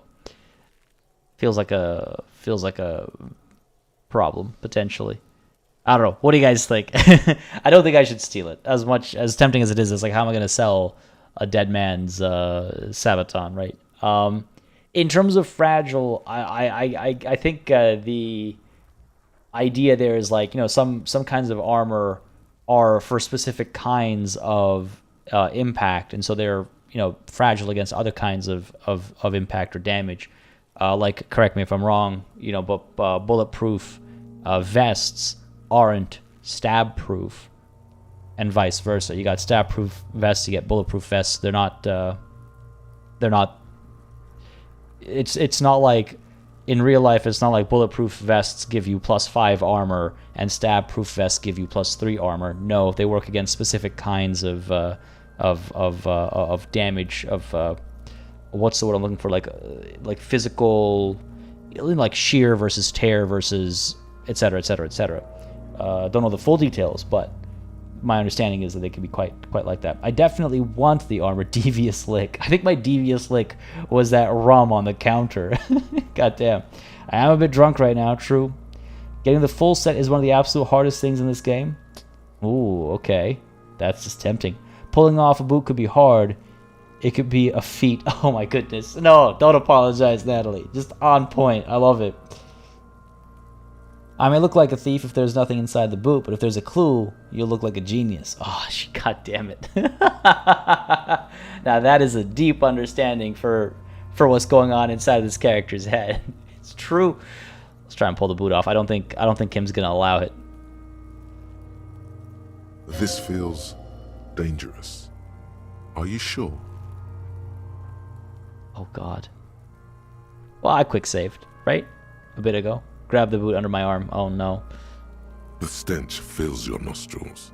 As you push downward, an ominous creaking sound comes from above. Oh no. Well, hey, it's one way to get the body down, I guess. Stop! The lieutenant's voice is sharp. He looks at you with the boot under your arm.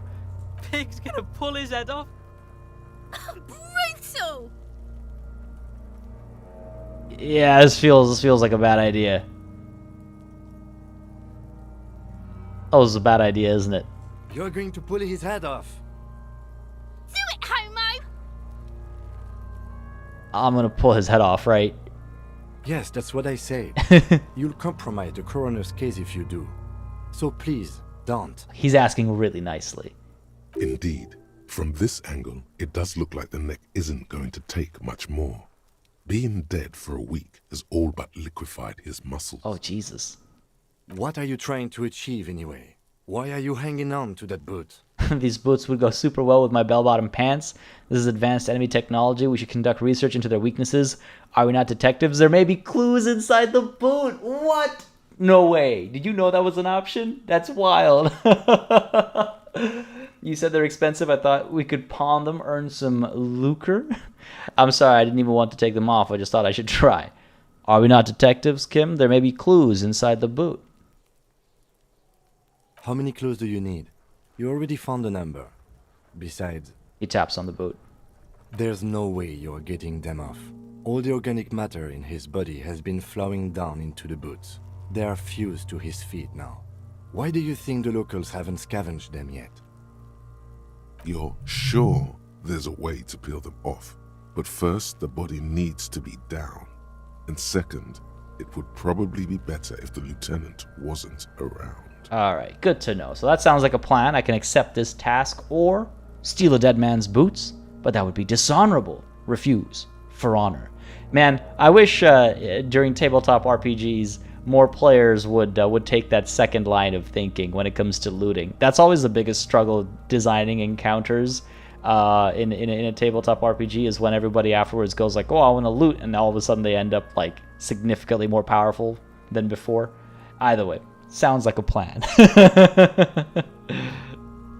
The anticipation makes you crack your fingers. Feels nice. Nice and cracky. Alright, got it. Processing will take care of them. With the situation in the morgue, it will yield nothing. But we must pick our fights. Should we continue? Alright, let's back off and look at the corpse again. The cadaver slowly twists on the cargo belt, his torso covered in tattoos, and extremities blotched pink and blue. Take a look at the tattoos first. An intricate web of blue lines stretches across the torso, from the right shoulder to the solar plexus. Each time they intersect, a small white star is formed in their crossing. Hundreds of fading asterisks riddle his skin. Their concentration is highest around his heart. His corpse is marked by stars. What will mine be marked by? Alcohol and heartbreak. Jesus. Your fist clenches suddenly. It'll be riddled with disco, baby. Decay is creeping on the tattoo. Already, most of the canvas that's holding it has darkened. Now, it disintegrates slowly, letting out a stink. Is this a map of the night sky? Is this a microelectronic system? Or is this a national pattern? Oh, I mean, racism has been a prevalent topic. Maybe this is maybe this is a nationalist thing, a capital N nationalist thing. Very possible. I think I'll go down that route. Before I do, though, Josh, I will need to look that system up. I've not heard it before. I typically play GURPS, where loot is also a little more interesting and less important. I'm thinking more about my earlier days of playing like Dark Heresy and stuff, where loot would just, it was always like, I guess you're significantly more powerful now. I guess you got power armor now because you're looting Anyway, sorry, is this a national pattern? Of no nation that I know of. If anything, it reminds me of religious illumination, last or penultimate century. Men who live harsh lives often turn to innocentic worship. But which one? I see no trace of a humanoid figure. We're missing something here. I agree. A sudden ring fills the air as the lieutenant pulls down the zipper of his orange jacket. He takes a thin piece of milled aluminium from his coat pocket and pulls it open.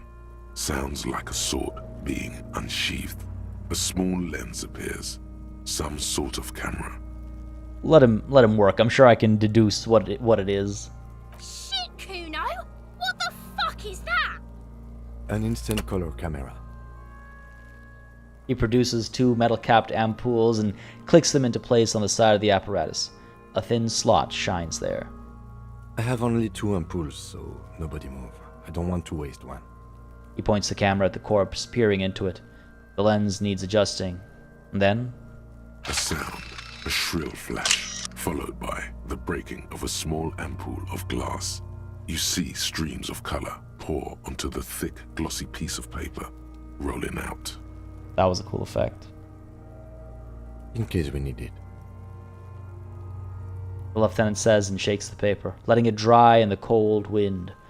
On it, a color-perfect copy of the dead man's tattooed chest. Cool machine. Yes, it is pretty cool, isn't it? Yeah, it actually is. I legit quite like it myself as well.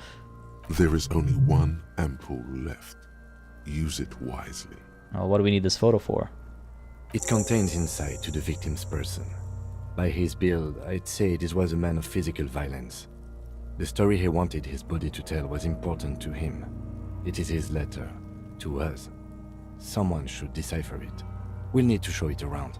Well, can I have it? I should look at it later without the corpse smell. Again, I've got conceptualization, I've got visual calculus. I think I could actually come up with something looking at it. Sure. Just don't lose it. Oh no, that's not promising. He hands you the piece of rolled up photo paper. It's no larger than a pack of cigarettes. The glossy-eyed corpse looks by, his mouth mute and his skin as colorful as the chemical rainbow on the photo paper, teeming with opportunistic organisms. You've acquired an interactable item. Investigate this item further by going to the Interact tab in your inventory. I love that the tutorial is still going. Right, let's take a look at the belt. Are we eating the Pope? Not yet. I don't know if he's gonna show up. Raphael, you're familiar with GURPS? Oh man, it's always nice to meet more people who are familiar with GURPS. It is my favorite rule set, my favorite system. Absolutely. Yeah, Nico. That sounds about right. What are his main attributes? Sorry, Lazarus, with regards to who is the his in that question? Sorry. And a bit late for the tutorial, isn't it? Well, I guess this is the first interactable item we've got. I thought, yeah, we've picked up a few. I guess the game expected us to succeed in this check a lot sooner. Maybe I should have come back immediately after having my shit compressed, I guess. Right? It'd be cool if it was a night sky and this guy's part of some group of wizards or some shit. I mean, I wouldn't be surprised by anything. I think you said earlier as well. It's like, yeah, we might. I don't know how we're gonna get those boots off, but I'm curious. Anyway, let's look at the. I feel a personal connection right now. Let's look him in the eye. We'll take a look at the belt after. His eyes are milky white and blind to the world, protruding comically from their sockets. There is no one home, just subaquatic terrors there. Dark brown hair grows on his head. His face is ready to explode from the organic processes inside. The death's head grin has passed. What remains is an unrecognizable mess. Tell me, who are you, dead man? Come on. The corpse is dead silent. You have no idea why you just said that. God damn. Rough. It's okay. It's okay. We can come back and do that again. It was a white check, so we can do that again. Who is he? He is male, 40-50, with an athletic build. That's not what I meant, Kim. Come on. The corpse looks right through you as you distance yourself from its stench. Eyes like a shark. Alright, let's squint and take a step back then. Feels like the natural progression. As you narrow your eyes, the monster before you blurs into a violent mess of green and pink. This is a trick. You've done it before. Pink is where the blood settled in the first hours post-mortem. You can use it to see if the corpse has been tampered with. Does his position at the time of death match the discoloration? Interesting. Is that, like, real? That's actually kind of cool. Okay, observe. Only the lower extremities are pink with a dash of blue. His fatted hands, thighs, and his neck, just above the noose. The rest of the corpse appears dark green in the cold spring air. His face and hands are pink. Thighs, too. I see it. His neck, too. The lividity goes right up his chin. We have good, well-pronounced discoloration here. Yeah, I feel like I'm finally accomplishing some stuff. Relax my eyes. The monster comes back into focus, an explosion of color, coursing with dark marbled veins. His stomach appears pregnant with something. Black liquid streams down his thigh and onto his boot. Oof, nasty. So, what do you think? I think he's dead. I think he was upright after death. His hands, feet, and neck are discolored. Cover my nose, something is coming out of him. He's beaten up, see the bruises. Okay, hang on. So, I've done it before. Pink is where the blood settled in the first hours post-mortem. All the blood seems to be at his, like, lower extremities, which tells me that, yeah, he got strung up, and then, you know, it all settled further down, which tells me he was upright when he died. So I think he died by the hanging.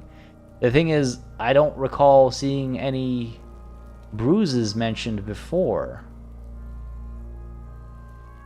I guess an explosion of color. Oh, I'm not. Yeah, exactly. If he died lying down, then the pink would have been on his back, right? Feels like we're finally getting some respect from the lieutenant. Yeah, that's exactly how I feel. Like we finally got some right answers, so to speak, as far as our relationship is concerned. I think he was upright after death. His hands, feet, and neck are discolored. Agreed, especially on the neck. The belt acted like a tourniquet, keeping the blood in his head. The hypostasis supports a hanging. Absolutely. It's also cool to actually see it on the model, too. Like, that's pretty neat.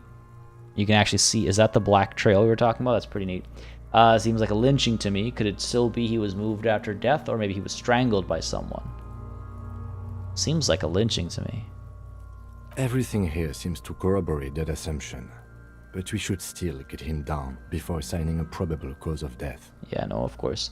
Now, he's beaten up, apparently. I didn't notice anything that said that, but do you see the bruises, Kim? Because I don't. I do. Most of them are post-mortem. Maybe even all of them.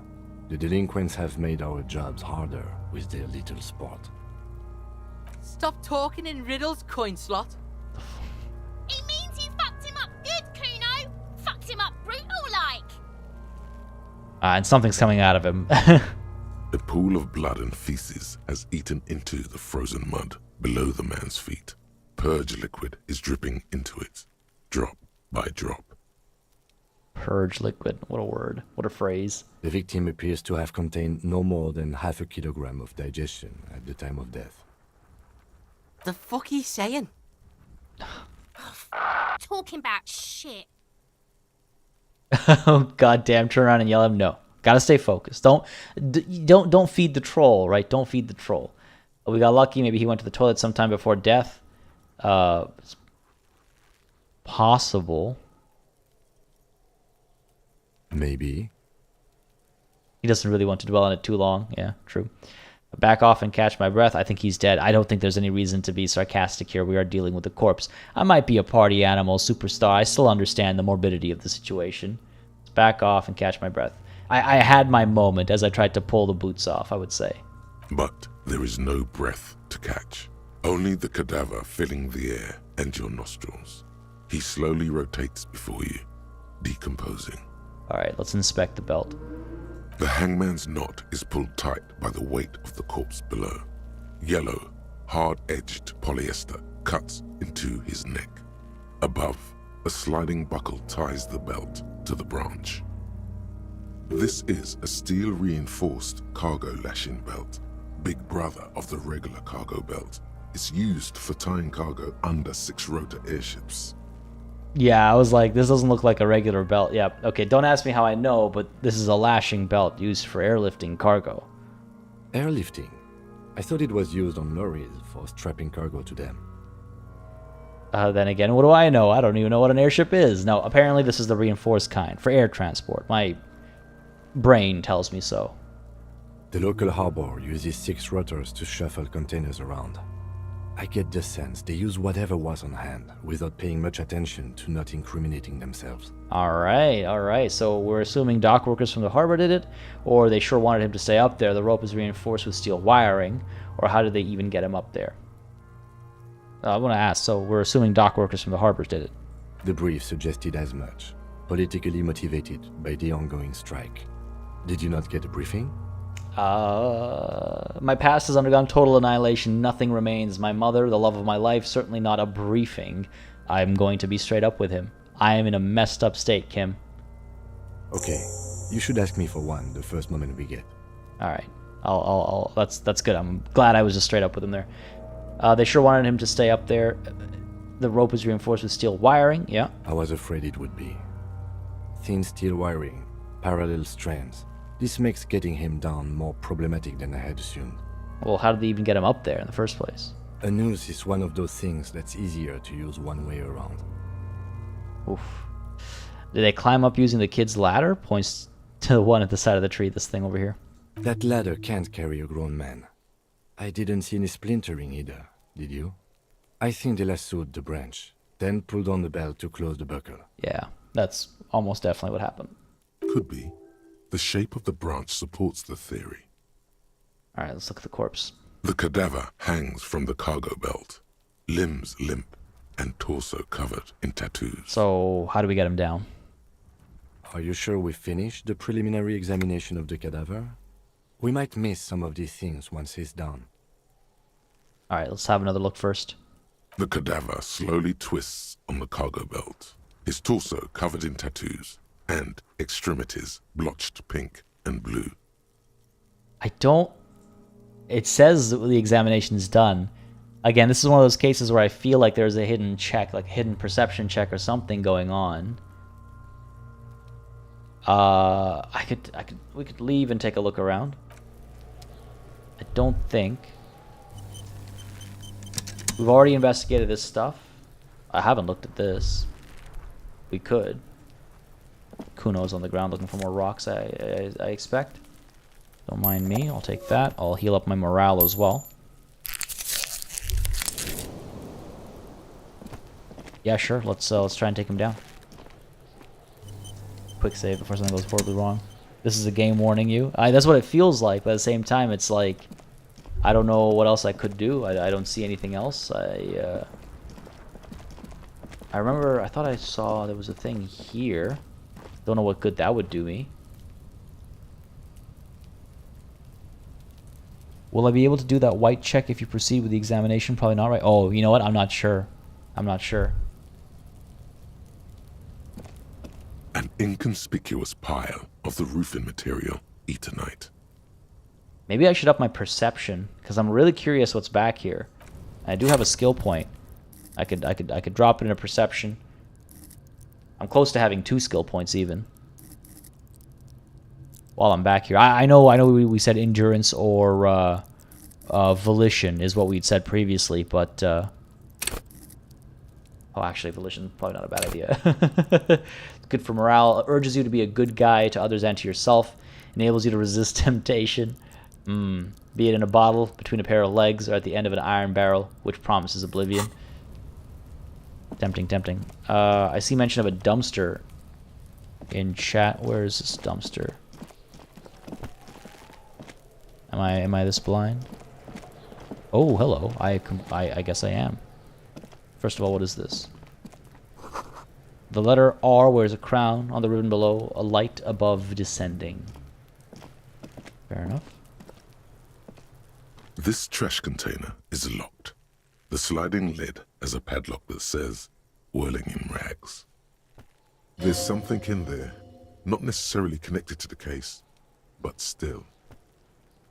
All right, we'll come back here. First, let's go ahead and put a point into perception. As you guys say, it's immensely helpful. I think it's immensely helpful because it literally lets you see things that you otherwise might not while walking around even. And then also, yeah, I think it is more immediately relevant, right? So let's go ahead and level perception up over here. Accept changes and close, and we'll head back to that door after the trash and try it. I didn't want to do the trash first because what if there's a check in here? I want to be able to succeed in my first go. This trash container is locked. The sliding lid has a padlock that says, "Whirling in rags." So why am I looking at you, trash container? You're just a trash container. Just a trash container. There is no such thing. Your fingers start to itch just looking at that padlock. Lieutenant, what do you think could be in there? Trash, food waste from the cafeteria. They lock these containers to keep the derelicts from flocking in. Could be evidence too. That's my thinking exactly. It's like, what if someone tossed something in here after the crime was done? Yeah, I feel like there's something in there. What do you mean, feel? It's extrasensory perception. Whatever's in there holds a special significance. I agree. We should get someone from the remote viewers division here. Wow, yeah, I expected a bit of pushback there. He's being sarcastic. Oh. Do not ask what the remote viewers division God is. damn it. Come on, party. Normally I'm very good at detecting sarcasm. Kim's dry voice is, it gets me. There's no need for sarcasm. I just feel strongly about it, that's all. Maybe it's not connected to the case, but still. Oh.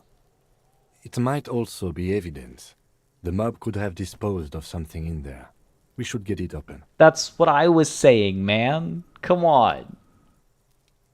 We could try using a pry bar. The one you took from my motor carriage, or... Or? Nah. Wait, I'm curious. No, or what, Lieutenant? Or we could ask for a key from the manager of the Whirling in Rags. He probably has one. He might also have information.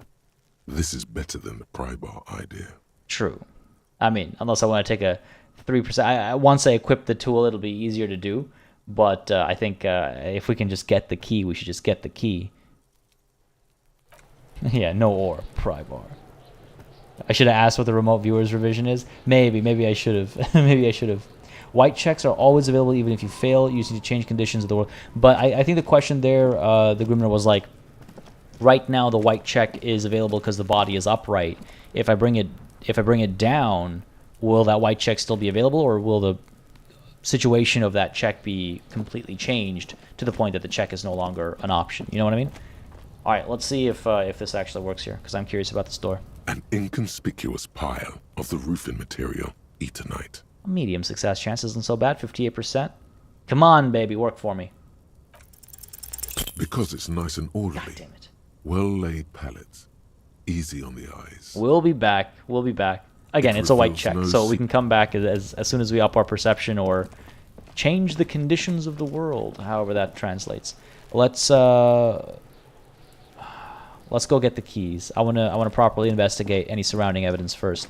And I also realized on our way in, this thing highlighted in yellow. Ooh, what is this? What is all this? Hang on, what is this? You see a set of tire tracks in the brown slush that covers the plaza mosaic.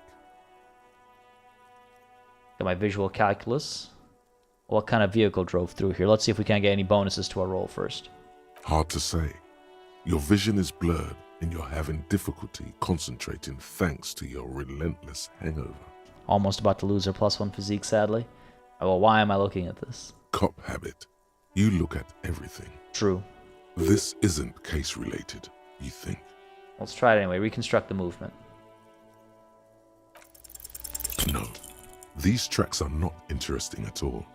Let the street sweeper just sweep them away. God damn it. Alright, fine. We'll come back later.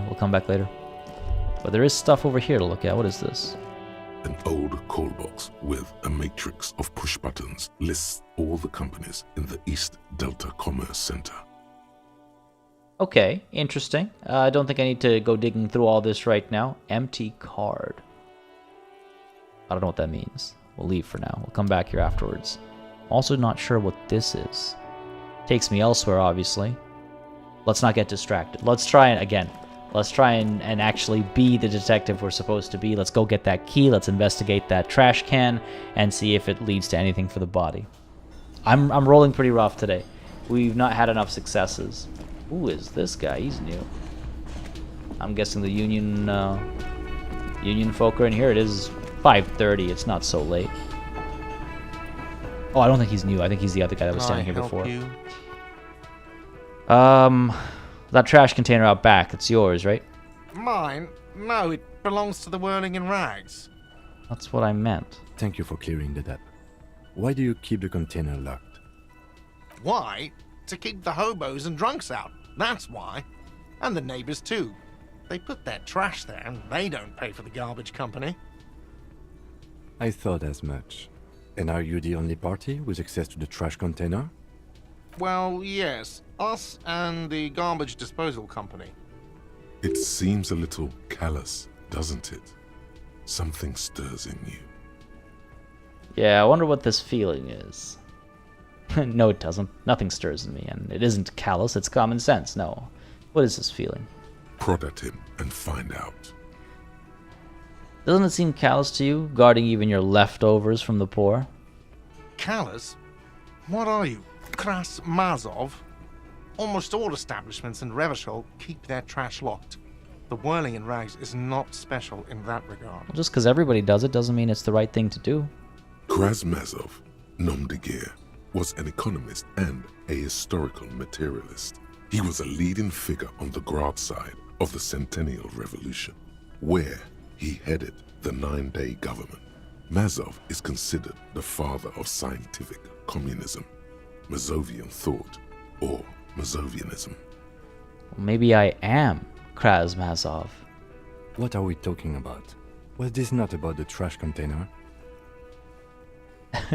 No, wait. Whisper and point to the back of your head. What if I am Krasmazov? We should return to the case of your mistaken identity at a later time, officer. This was about the trash container. Alright, fine, Kim. Okay, we need those keys. What for? Mazov? Are you planning to nationalize my trash container? If that's what needs doing. It concerns the case. Please cooperate. Just bring them back once you're done, please. Alright, goodbye. There's mention of curtains that I didn't interact with. Oh, these. Yeah, I think that is new, actually. I guess people are here now? Inside, you catch a glimpse of Union paraphernalia. A strike poster, some red pennants. Oh, okay. I don't recall that from previously. I think it's because I upped my perception. That's why we got that this time. And I see in chat, there's a fan theory that the detective has ADHD. That's why he acts like a player. That's a good in-universe way to explain it too, I guess. Alright, over to the trash container. There's the logo of the municipality of Revachol. Good for you. Where is my... So first of all, we have this instant photo of tattoos. An intricate web of blue lines stretches across the torso of the hanged man. Okay. The pattern still kind of has an Put the photo away for now. I just wanted to see, because the tutorial mentioned we could do that. We've got the dock worker's shift card that we can sell, apparently. I can put my my shirt back on. Don't need that extra physical instrument. I want to look proper, and also I've got that +1 conceptualization I like. Where are the keys? Where are the keys? Oh, I guess I just have the keys. Okay, fair enough. This trash container is locked. Let's open it with The a key. sliding lid has a Thank you very padlock that much. says "Whirling in Rags." Yeah, wine is about to wear off. We have 1 more minute left. With a well-oiled crack, the lock pops open. It should now be possible to simply raise the lid. What does this lead up? It's like, why is there tension here? I should just be opening a trash can. Don't. Maybe you shouldn't. I knew it. Didn't I just have a premonition that there's something in there? There is, but you won't like it. Sweat. Sweat forms on your brow. Your hand is still on the lid. Let's open it. The smell of rotten food rises to greet you. You see soggy cartons, dirty rags, and organic waste. We're just in time. This hasn't been emptied for over a week. All right, let's pick up the rags. Among the threadbare kitchen towels, something catches your eye. A pair of denim trousers. Let's grab them. As the legs of the slime-covered jeans begin to unspool from the garbage, a rank corpse smell fills the air. The victim's clothes? Cadaverine odor is faint. If these belong to the deceased, they were removed when he was still in the early stages of decay. See, Kim? I told you I had a good gut feeling. This guy was talking some real shit. Drop them in here, officer. The lieutenant produces a black plastic bag marked evidence from his pocket. Bag him. Guitar marked blue jeans. Pockets empty or emptied. He wore them with a belt, too. A white belt. The loops appear stretched, but He looks into the container. the belt is missing. That's it. Do you see anything else in there? I have another bag here.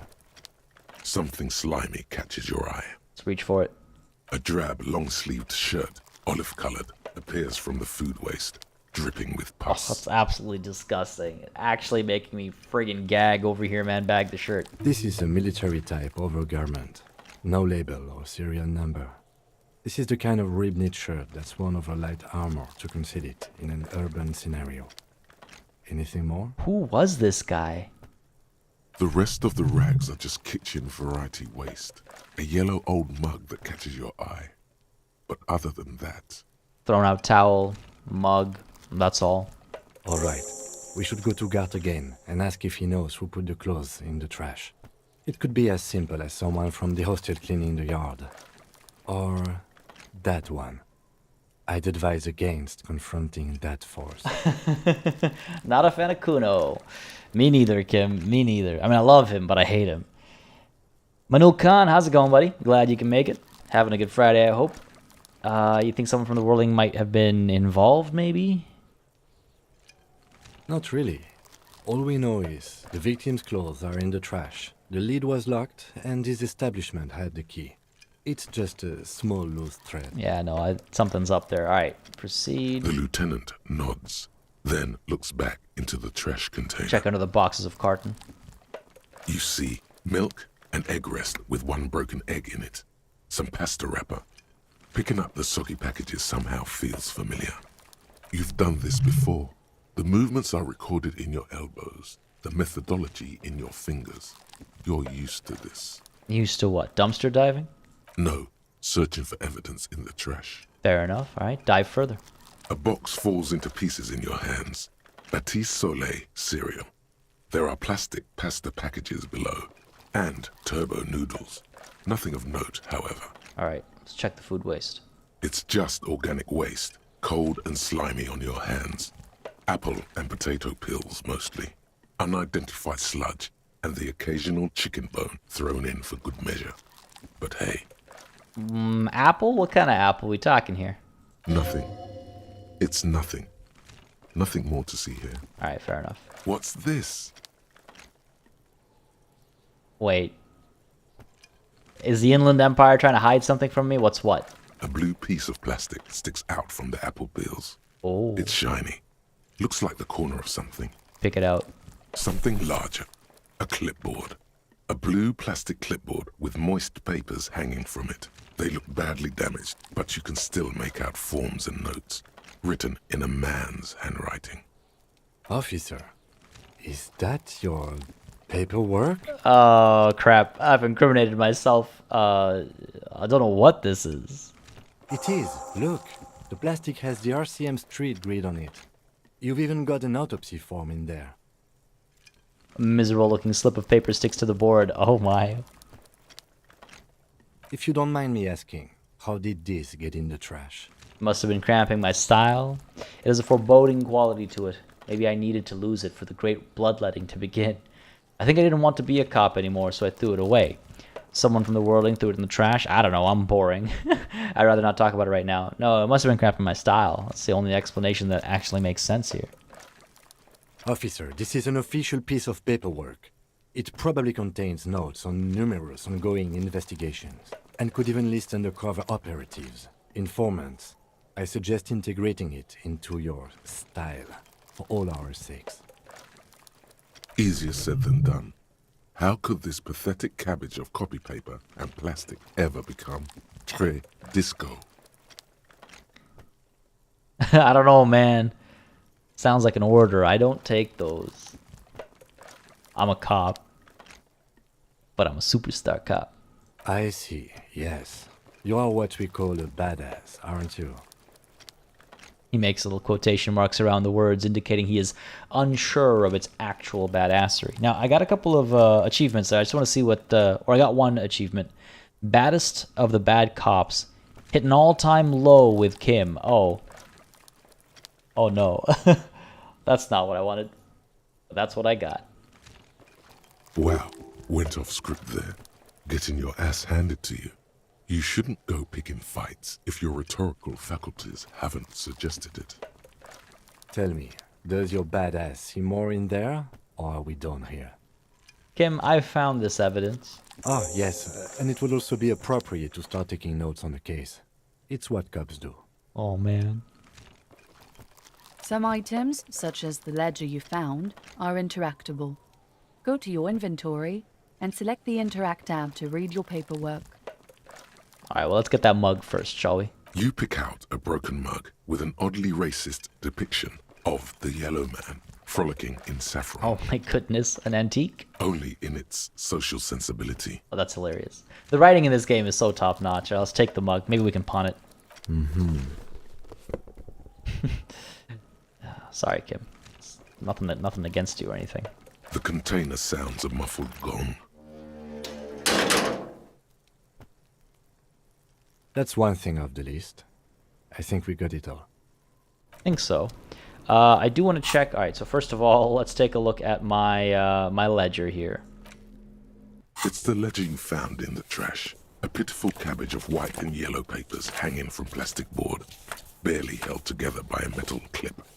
This sad display is made complete by the faint smell of urinal cleaner. Urinal? I've never heard it pronounced that way. Urinal is what I'm used to. It could just be an accent, but that... Okay, took me by surprise. Anything else? There's a piece of toilet paper. Or is it cleaning tissue? No, it's toilet paper. Desperately sticking to the back of the blue plastic clipboard. This thing's disgusting. It's a metaphor for you. Yeah, I got that part. Below the pathetics, terror. Do not look into its blue heart. Alright, inspect the toilet paper. It's just toilet paper sticking to the back of the plastic clipboard. You can take it off if you want. No, leave it there, it's cool. Way cool.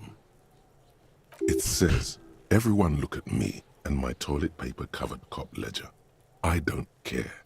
My ledger is droopy and it smells like a urinal. God, I'm so disgusting. Alright, let's inspect this clip. An aluminium block runs the width of the board, biting down on the paperwork. Its crocodile teeth are the only thing keeping the papers together. A regular pencil, the tip worn down to nothing, has been attached to the clip. Run my fingers across the aluminium. The surface is interrupted by a silvery sticker. It's rectangular, sparkling with iridescence. You don't know how you didn't notice it before. Looks like an official mark, made to be low visibility outside the right circumstances. It is similar to the RCM watermark on your blazer the lieutenant mentioned. Didn't he say something about the headlights of his motor carriage? That you can read these there? Lieutenant, is this one of your hologram watermarks you mentioned? What? Yes, halogen watermark used for adding information to RCM property. What kind of information?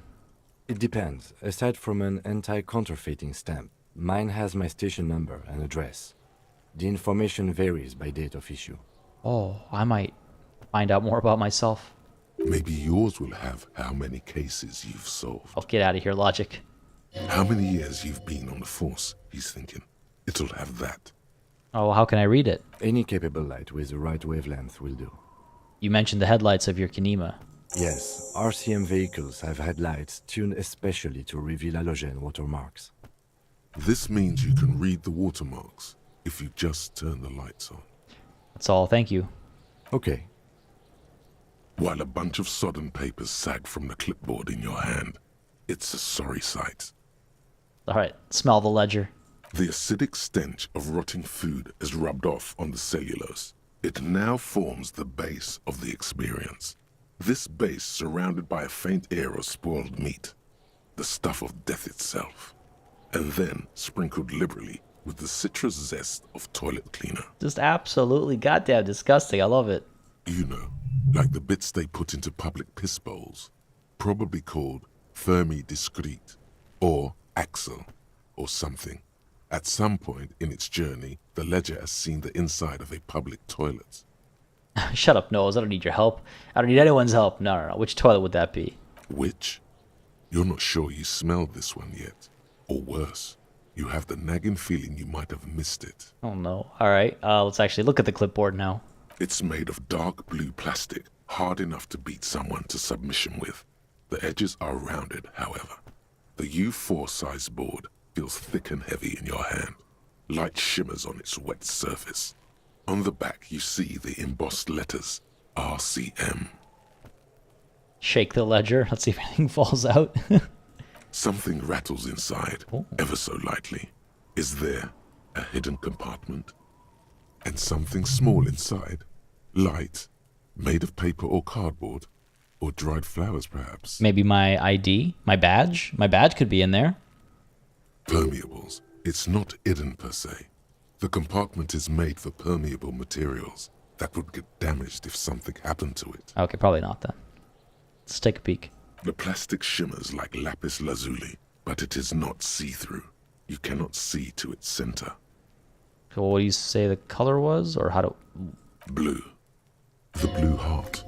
Don't look into it. Alright, I was gonna say, I don't want to conclude the conversation until I've done that, but, yeah, how would I open it? With your hands. U4-sized pages hang from the clip, screwed to the top of the board. Yeah, let's try it. Open the hidden compartment. Interfacing. That lonesome long way home is hurting my check here. Do I have anything to boost interfacing? I don't think so. Trying to remember. Let's try it. The tantalizing possibility of learning who the heck we are or were. Yeah, a little terrifying, I would say as well. I don't know if I want to know.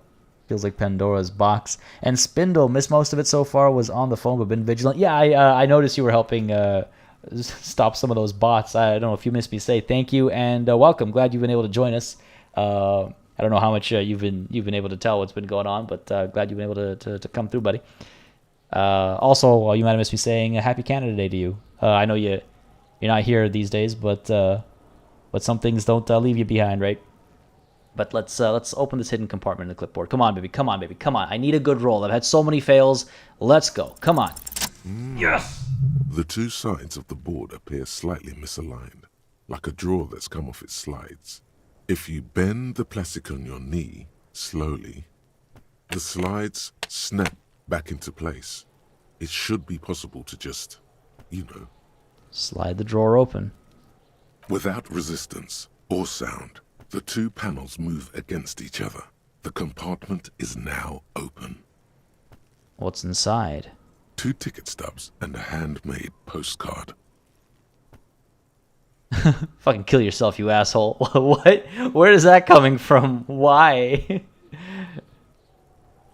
But I am curious. Hold on, pick up the ticket stubs. 2 octopuses are smiling, reaching their tentacles toward each other in the colored pencil drawings. The tickets permit access to the zoo in Revachol East. The aquarium costs extra. These let you go there, too. Okay, the card? No, well, why is this so aggressive? I mean, sure, I've had intrusive thoughts. It's just such a strangely, like, this is a... I don't see the conclusion that's being jumped to over here, but hey, let's go for it. Fucking kill yourself, you asshole. The words just crossed your mind somehow. But who are they for? Who do you think? Me. Okay, let's pick up the card. Yeah, I guess it's just a passing thought, damn. The perpetual dialogue of the depressed mind. I mean, that's just it. It's like, I'm not saying it's impossible, but it's certainly unexpected. It's a new twist I was not expecting, and I should really be expecting the unexpected from this game. Oh, Spindler, you're back over in Cornwall. Oh, okay, that's quite quite a distance. Dang, next 3 weeks. All right, good times. Great weather here nowadays. Pick up the card. What's going on here? Thin wax paper has been glued to a piece of cardboard. Sounds like leaves rustling when you pick it up. You see violet flowers, floral patterns, patches of glue. Let's have a little sniff, shall we?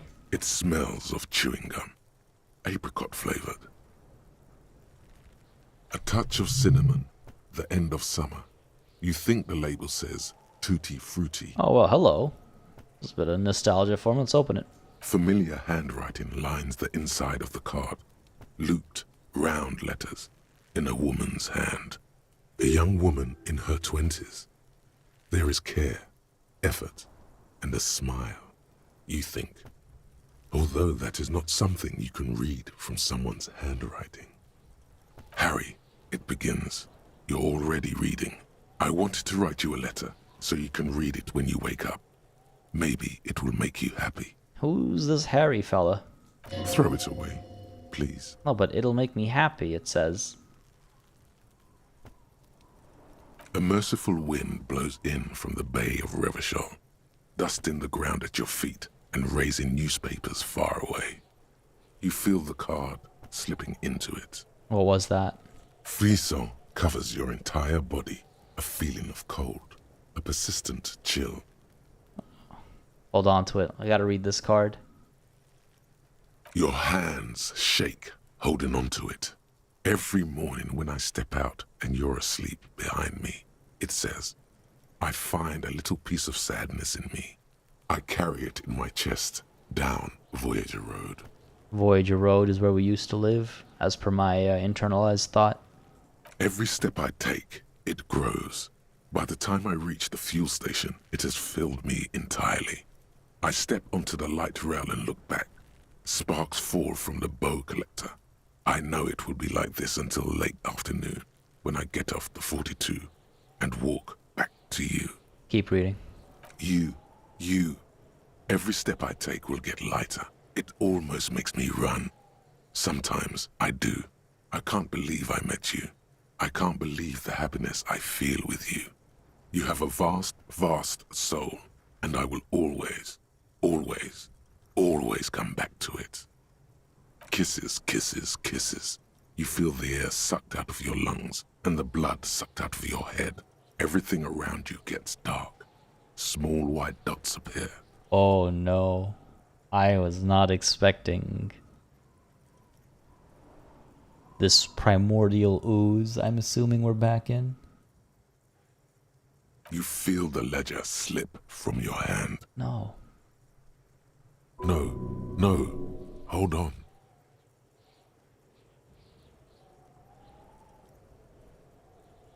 Hold on. I gotta trust my instinct here. My endurance says to hold on. We hold on. To what? There's nothing. Detective, Is everything alright? Fall sideways.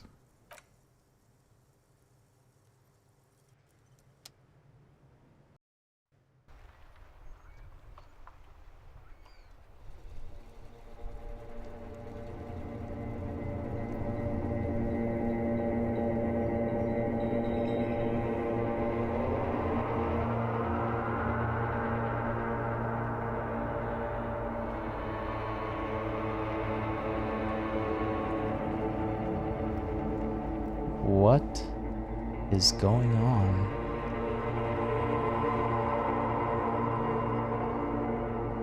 There is nothing. Again.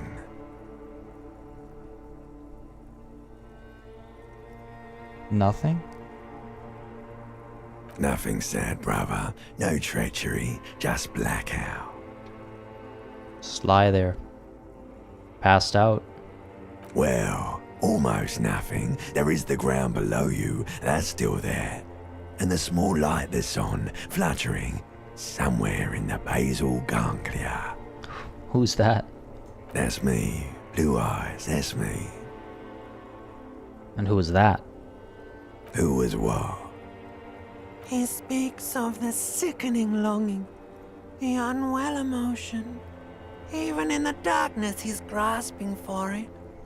Still trying to hold on to the great sorrows slipping in the water. Slimy. No, I was cool. I'm cool. The cool when you're dead, brother. Here in the paleo-mammalian cortex, we call it the shadow. Because it's always there. Tell him. Tell him. Ah, yes. In the old factory system, they call it the apricot chewing gum scented one. It's unhealthy of them to linger on it so. But as they say, what do you do? Smelled so nice. It didn't smell nice. It smelled like betrayal. Was that the X something? The... Bloated corpse of the past resurfacing. No, it was beautiful. Beautiful. Believe me, stupid ape. Its lack of beauty was not the problem. Where is Voyager Road? There is no Voyager Road. There are no roads, no houses, no lights in the windows. It's all on pause. Enough. Just lie there. Motionless. You think they would let you? Until you disintegrate into biomolecules? No. Someone is breathing on your face now, inspecting your pupils, stupid idiot. What is that? It's cold. Yes, they're pouring something on you. It's in you. And It's delicious. Glowing lights on a dashboard emerge out of nothingness. Where am I? In the upholstered cabin of Lieutenant Kitsuragi's motor carriage, seated in the driver's basket. The air is thick with leatherworks and heavy fuel oil. Cold water runs down your chin. Drink. Water. The lieutenant is extending a small canister to your mouth. The water is cold, silvery, the stuff of life itself as it pours down your parched throat. The pounding in your head recedes. The darkness parts. Drink. You haven't drunk water in 2 days. Did you know the human body is not made to survive on alcohol alone? You need a secondary form of hydration. Disagree, but I will drink. With greedy gulps, you down half a liter of cold water. Some of it spills on the driver's seat. The lieutenant pays no heed to it. What happened? I should ask you the same. I came in contact with the burnt-out ruins of the past, Lieutenant. I was dehydrated. Won't happen again. Fuck it, and just climb out of the car. No, I should ask you the same. What happened? You were reading your paperwork. Then you passed out. I carried you to my kinema to take you to a hospital. Then you came to. How long was I out? 10 minutes, maybe.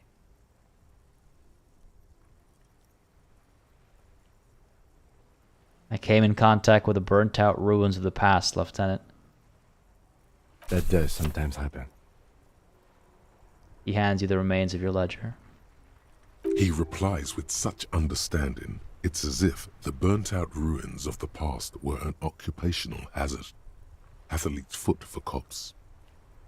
You dropped these. Are you okay to proceed? Yeah, let's solve this case. Good. The Ledger of Failure and Hatred is a special item that can be used both as an interactable and a tool equipped in your held slot for skill bonuses. Find it under the Tools tab in your inventory. Man. That was a very enthralling moment. What the hell? I have no words. Jesus. The writing of this game is transcendental. Absolutely. This is the kind of writer I want to be. Absolutely, A-Line. That was just like, the whole sequence just transported me for a second. Oh my absolute goodness.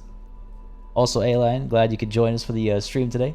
Don't think it must have been a minute, but I'm glad you were able to join us today, and I hope you're enjoying, buddy. Holy, wow! I legitimately feel like I need a moment after that. That card was already, the card that we were reading was already kind of getting me. I was like, damn, you know, this man had someone who clearly cared for him, or so we think. Oh my goodness, that was a good sequence. That was a really good sequence. Holy crap. The Ledger of Failure and Hatred. We carry this in our hand. We get +1 Inland Empire, +1 Empathy, but reduced authority.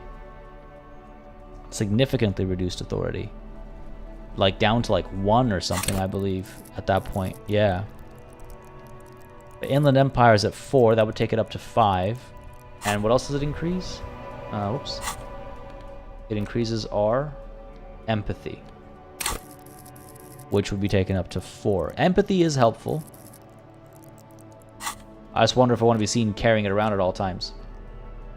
I can interact with it a bit more. I haven't actually gone through the notes, and if I'm not mistaken, read my ledger and name the case. Read the watermarks. Yeah, those are the new additions down over here. I could read the watermarks. We're at the kinema. We could turn the lights on and take a look at the watermark and see what's going on. Learn a bit more about ourselves. You know, we all need a moment sometimes. For real, man. For real. Holy crap. I'm gonna be thinking about that moment for some time. That was. Inside, you see a set of steering levers, a radio microphone, a pull-out toolbox, and the soft glow of the fuel preheater gauge. That was really something. All right, Kim, how do I turn on the headlights here? All right. Ready? I turn, you press start. It's next to the preheater. All right, press engine start. The dashboard lights up with orange glow. The raspberry gauge jumps, and the engine of the Caprice Canadian comes to life with a whiny growl. I love the sound design too. Like a leopard waking from its sleep, yawning and roaring at the same time. Press the button labeled headlights. The lights unfold with a little click, casting electrical light onto the ground before the vehicle. There you go. I'll turn them off from the remote once you're done. We just need to stand in front of the machine now. Yeah, I wanna learn as much as I can about myself. I want this trauma to be done through today, as much as it can be. As you hold your ledger's clip under the headlamp, an iridescent hologram appears. A street grid and the veins of a great river. A familiar sensation washes over you. There she is. Revachol West. There's a note of pride in the lieutenant's voice. Around the borders of the watermark are dozens, No, hundreds of micro-perforations.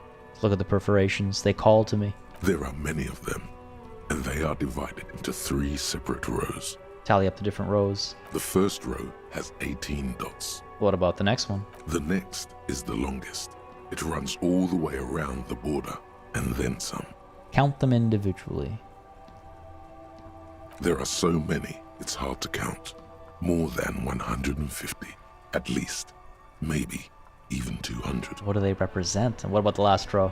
The last row has 3 perforations. 3? That's it? That's it.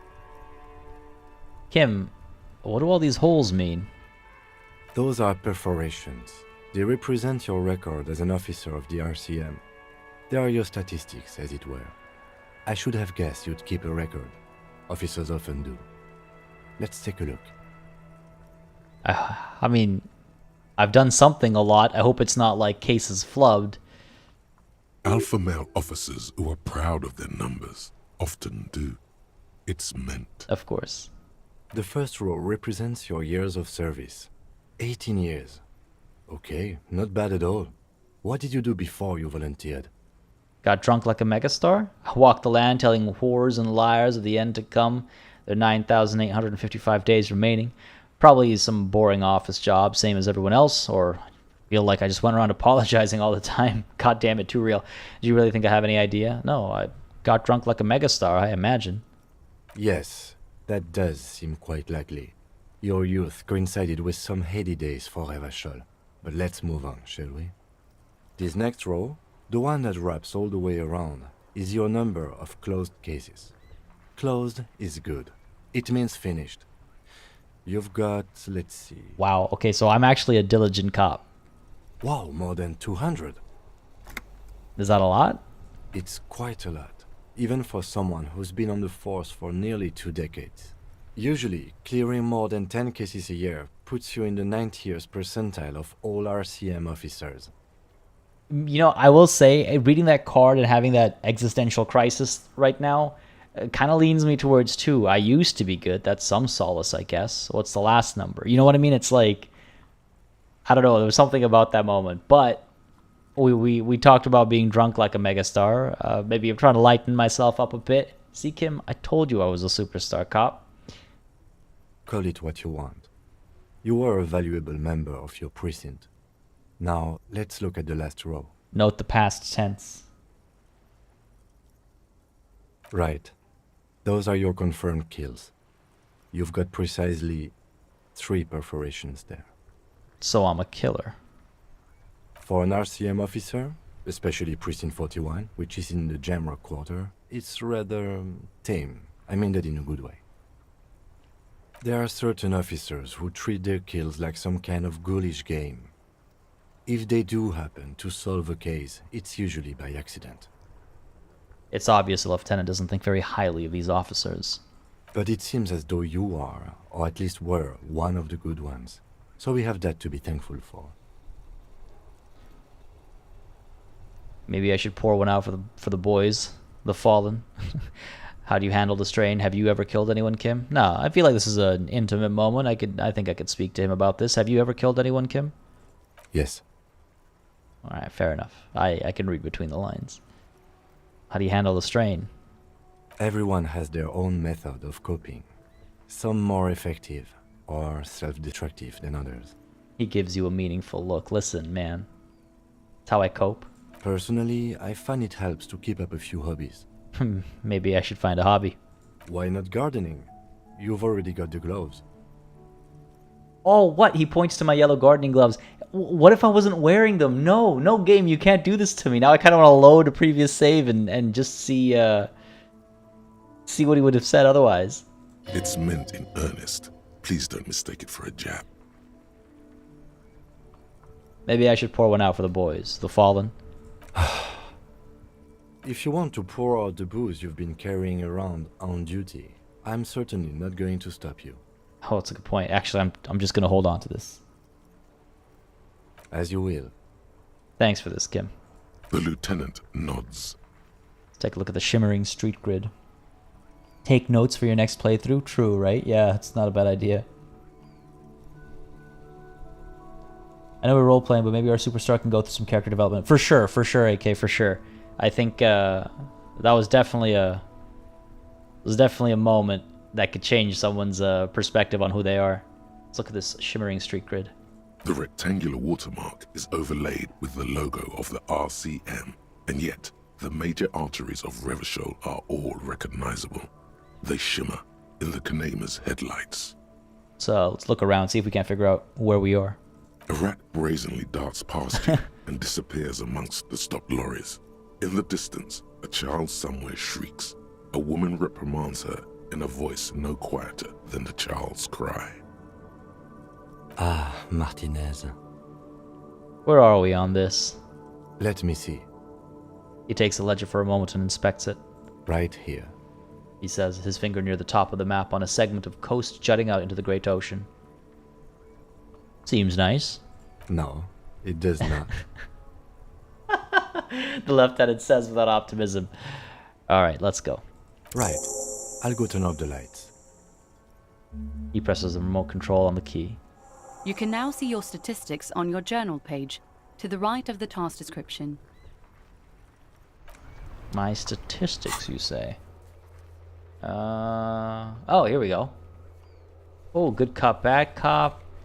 Communist, fascist, ultra-liberal, moralist, superstar cop. Definitely superstar cop.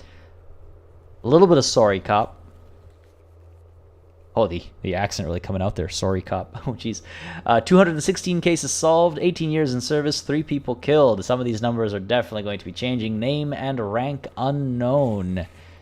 I can read the ledger and name the case. I feel like that'll actually bring some light to maybe some of this information. That's cool. So yeah, you mentioned in chat that I should have actually had that experience sooner, I guess. One of the earlier experiences would be to go through that trash can and get all this stuff. I'm curious if you can proceed through the game without ever having gone through the trash can, without ever having access to your ledger, or if you eventually end up coming across it anyway. Very, very interesting that I did, in fact, miss that. Looks like we've got ourselves a skill point, so I'll consider what we can spend that on. Again, maybe perception, because we're heading back up there. We might spot something additional on the body. We might figure out what the thing to the side by that shed or whatever is. I'm very curious about that, so I think I might up my perception one more step. But before I get into that, let's take a look at our ledger a bit more. Oh, oops, getting the It's the ledger you learning found out of the in way. Trash. A cabbage of papers hanging from Barely held together, and that's a good. cool piece of toilet paper is stuck to the Slide back. the hidden drawer open. Without resistance or sound, the two panels move Okay. against each other. Close it. It's I was really slightly, hoping to find ever my so badge slightly, there. Difficult to breathe once you've done so. The drawer is locked. Blue ink drips from the white pages in your hand. Okay, let's browse the white papers. They're not exactly white.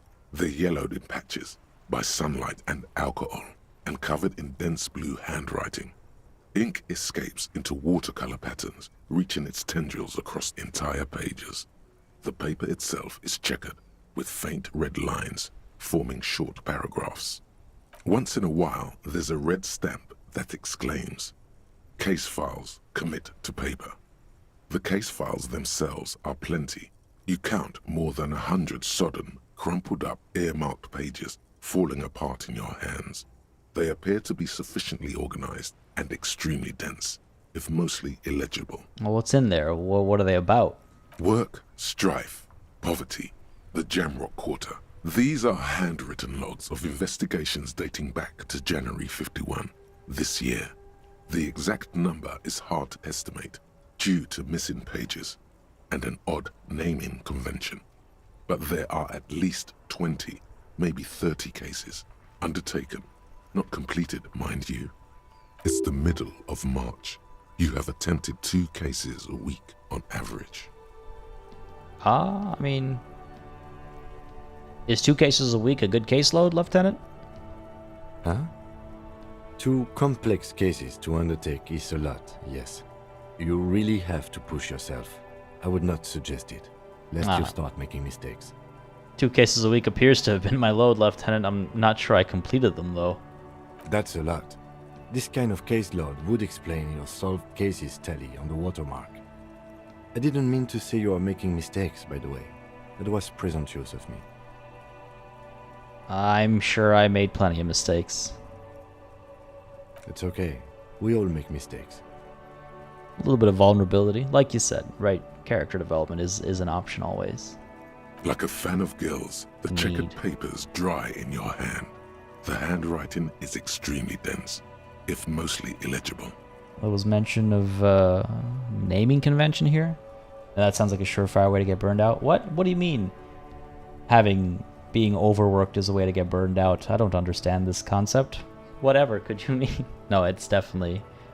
that would explain the huge kind of crash and burn that our buddy's going through. I mean, damn, he really burned out. You can get through the game missing lots of things. Yes, yeah, that's something that excites me about this game quite a bit. Alan says, I'm convinced there's no such thing as completing this game. It would be a massive undertaking for a single individual to see all the content in it. Yeah, I actually got a comment in my episode 1 of the stream. Someone, I think it was episode 1, someone said, I've played this game like, X amount of times, and I'm seeing something new in this stream. Or something like that, something along those lines. And I was like, damn, that's impressive. Keysar AOP, thank you very much for subscribing. I hope you're enjoying the show, buddy. If you are, again, you know what to do. Hit that like button down below. Really helps me understand what people are into on the channel. And again, just as a reminder, there is the Discord link in the description too. Don't hesitate to join in there. It is a fantastic place to hang out with some fantastic people. So don't fear the Discord link, for sure. It really feels like the first thing the game expects you to do, but you can miss it entirely. Yeah, that definitely, because that was a title card for us, basically. You can't fail, but how it all turns out changes a lot based on what you did or didn't figure out. Yeah, I'm very curious by that. And I thought I saw someone mention, yeah, 6xR says there's an achievement for solving the case without ever looking at the body. That sounds wild. But yes, there was a mention of a naming convention here. Yes, it appears you employ a, shall we say, robust yet literary system. Each investigation has its case number written on the margins. Yet, still more tellingly, most are accompanied by a name. A title, one might say even. One that draws inspiration from snoop fiction and vespertine cop show staples. Oh my, and they're written in capital letters too. Yes, all caps. One is called The Next World Mural. Another, The Square Bullet Hole Murders. Another yet, The Unsolvable Case. Others appear more light-hearted. The guys on a couch in an unexpected location, and the murder at the Ukar Parlor, even the rare article-free collapsing tenement. Murder features prominently throughout. It's going to take an effort to piece these case files together, but it can be done. Once you're done inspecting them up close. Okay, my cases appear to employ some kind of naming convention. You mean the alphanumeric? Officer, precinct, time of arrival at the scene? No, I mean a non-numeric one with titles. Oh, you mean the titular? Yes, well, so do I. In our defense, almost everyone in the RCM does. Hey, we have more in common than I thought. Why is that? It's a holdover from the early days of the RCM, right after the revolution, when the organization had little idea how to do things. It persists in an unofficial capacity.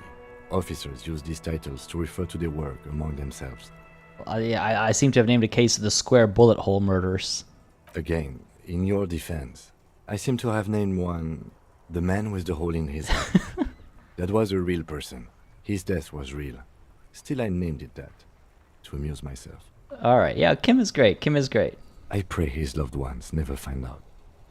What happened to him? Rail spiked through the head. He died.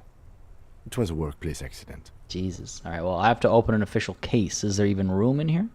There is, for precisely one more. 15 pages near the end remain untouched by the damage. The checkered grid forms a structure of passages, breaking the case into subtasks to accomplish. Once all the tasks are accomplished, the case is complete. Oh, imagine I pawned off that pen. I wouldn't be able to commit this to paper. But yeah, let's commit it to paper. The tasks you've completed flow out of the kind green ape pen in a brash freehand similar to the rest of the letters. The wording comes easily. It's almost robotically simple, a language developed for mental rigor and simplicity. Inspect the victim's body. Interview the cafeteria manager. It's not exactly poetry, but poetry would be out of place. Cross out the ones you've already finished. A satisfying slash sounds across the paper. You're done, it seems to say. And you, and you. Things to be done and things already done. The composition of reality. This is an extremely useful tool for a detective of the citizens' militia. Now all that remains is to name the case. Lieutenant, have you by any chance named our case? No, actually. Any ideas? The Hanged Man, rather plain. The Furies are at home in the mirror. I like that. The Setting Sun. Shit on a stick. Or actually, I don't have one. The Furies are at home in the mirror. Calls to me. High conceptualization. It's a high concept name. It's got some melodrama to it. Some melancholy as well.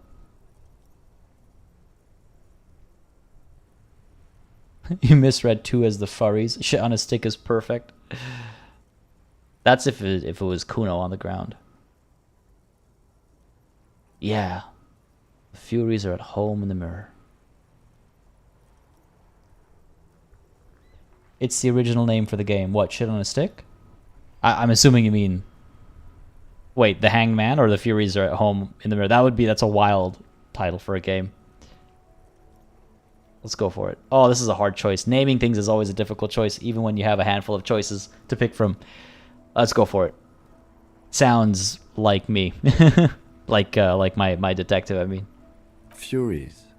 Yes, well, I don't know. I have to be honest, I'm not experiencing the internal strife that it refers to.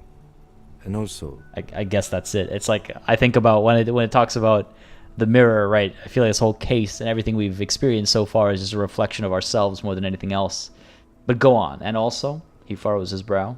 Could you make it less poetic somehow? Just a normal case name, you know? Think, what would that be? A good normal name. Alright, fine, Kim. I'll play your game. Yes. You know what that normal name is. But it's so plain. Anything else, please.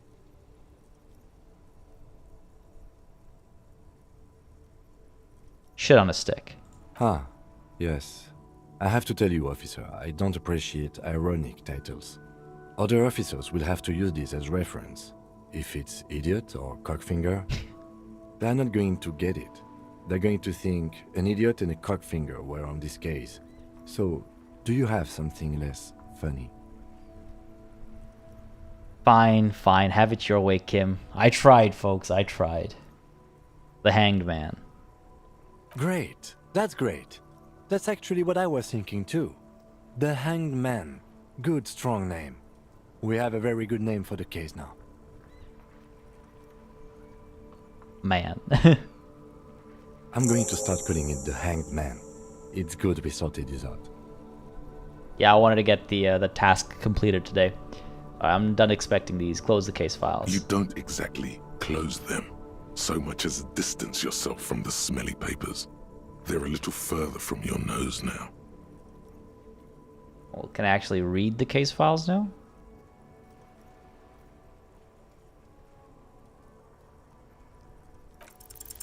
It's proving to be harder than expected.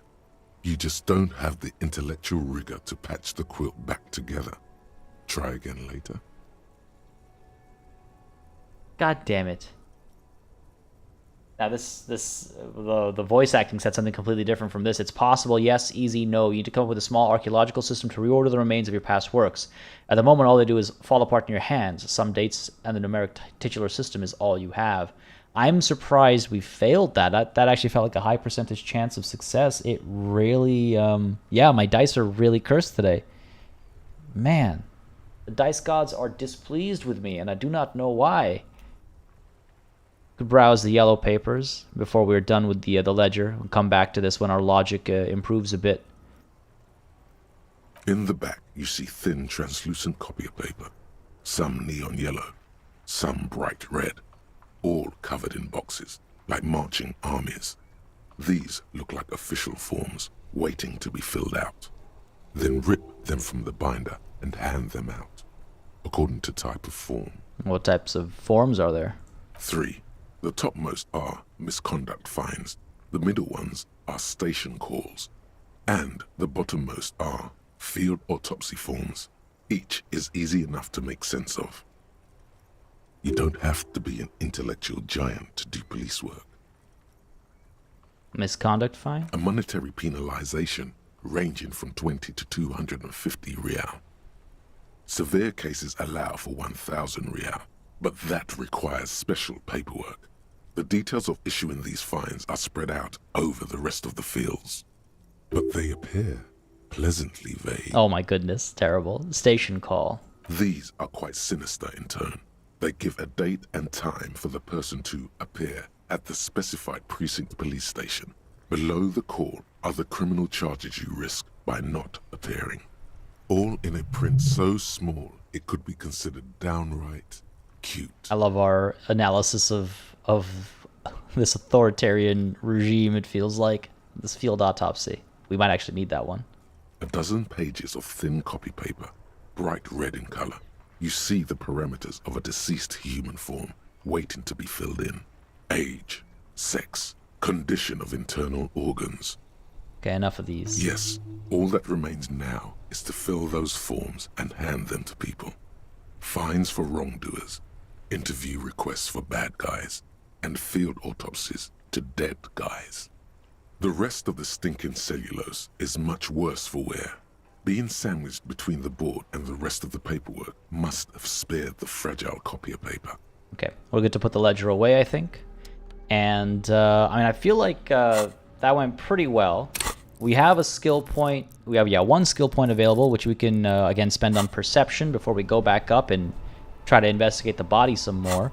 Completed quite a few tasks. We can speak to Gart about who put the clothes in the trash. We can get Kim to brief us about the case. There's a couple things to gain us some more experience and maybe even gain more skill points and more perception before we go up there. But those tasks, I think, will be excellent tasks to kick off the next session with, folks, because this and this quick save represents the end of today's stream. It was a very interesting one, a very introspective one, and one where I actually learned something quite new with regards to the original name of the game. Yeah, what was it? The Furies in the Mirror. And so apparently the publisher asked... Oh, so the original was No Truce with the Furies. And, yeah, the opening quote at the start of the game references the Furies as well. That is cool. Yeah, I thought that was quite nice. I didn't realize the connection. So that was the original title of the game, and the publisher asked them to rename it, which is, I agree, that is a good call, because that title would not stick. I don't think people would remember it. And it definitely sounds very like high art, which I don't think is a problem on its own per se, but I think it tends to drive people away. You got to be very careful when naming a game and stuff like that. So that's an interesting bit of trivia about this game I did not know. Good call. I think Disco Elysium is an interesting name. It elicits curiosity. It makes me wonder what the game is about. It's easy to remember. It has it's vague enough. And it matches the style, the aesthetic, and the vibe, you know. I think Disco Elysium is also kind of like it is also like a high art kind of a name, but it's not. It doesn't evoke that same feeling as, you know. You think about some classical art pieces and the names they have. I'm like, nothing's coming to mind right now because my brain is just an absolute like fuzz these days lately. But there's a difference between something that sounds like classical, you know, like a translation of a book from ancient Greece versus something a bit more modern, like Disco Elysium. There's a modernity to it. Yes, it's a very artistic title, and it's a vague one as well. I don't know what the title means, and I'm quite excited to find out. But and to be honest, the other title piques my curiosity as well. But when you're making a game and you need to have mass appeal, that title can really push away certain people who think it might be, you know, maybe too pretentious or strange or whatever it might be. It's a difficult task naming a piece of, you know, media for people to consume. But that's very interesting. It's a very interesting bit of insight. I do like Disco Elysium. There's just something about it that's just it's easy to remember. I literally just read the other title, and I don't remember it already, even though I said the words out like 20 times, you know? Anyway, just an interesting bit of trivia, I guess. Either way, folks, like I said, this is where we're going to call it a session, though. I hope you had a good time. I certainly did. Learning a lot about our own character today, seeing a little bit of character development as well. Yeah, and we're gonna push that as we move forward. Still lots to investigate with regards to the body and around the body before we return to our investigation about the drugs, I suppose. We got to get back to that, go back down south. I was really hoping to find my badge this session, but at least we know that our gun is out there somewhere in this hellhole. We just got to find it. We just got to find it. But all that and more, folks, reserved for next time. Now, no session is truly done without me saying thanks to the new members and the re-members today. Greatly appreciated as always, and of course, a massive thanks to all of the channel members and patrons who've been supporting the channel on a monthly basis. Again, y'all keep us alive and running smoothly. Got to update these names a little bit, of course, with the new additions especially. But a massive thanks to y'all, and of course a ginormous thanks to each and every one of you for watching. Without each and every one of you, this would not be a thing. I would not be able to do this. So thank you all so very, very much for joining me on what I hope has been a beautiful Friday. Once more, happy Canada Day to those of you that celebrate, and to those of you that don't. It's Canada Day, so if you know any Canadians, wish them a happy Canada Day, I suppose. I got some work to do for the next couple hours, and I'm going to be spending the evening with a handful of friends celebrating some light celebration. So I will not be on the Discord today, but I might be hanging out there over the course of this weekend. Don't hesitate to join in there, folks. Again, link is in the description down below, or !Discord in chat will bring you the link as well. But yeah, it's been a fun stream. I'm really enjoying this game. This is really, I mean, I don't want to get into I don't want to at the end of a stream get in the conversation about our game's art, again, that debate. But like, this is a good example, isn't it? No Truce with the Furies is a great subtitle once you already know the game a bit. Yeah, it feels No Truce with the Furies. Like, don't get me wrong, that sounds like a dope name. And okay, that name is more compelling than the one that showed up in the game in the conversation I was having with Kim. So at least No Truce with the Furies is a bit more memorable. But I think it makes a great subtitle for like a sequel as well. You know, like you got Disco Elysium, and if they decide to come back to this world, you know, Disco Elysium, No Truce with the Furies, Disco Elysium, XYZ, it feels like those, you know, those pulpy detective books we were talking about. I guess it was last session and 2 sessions ago, right? Thank you, 6X Lord and AK Laser. Appreciate it. Seamus, appreciate the kind words as well. But folks, that is it for today. I will see some of y'all over the weekend in the Discord. I'll see some of y'all hopefully on Monday when we're back with Crusader Kings 3 at 10 a.m. Eastern. And I'll hopefully see all of y'all next week on Friday at 10 a.m. Eastern. Same time as always when we're back with Disco Elysium. Until I catch you, cheers.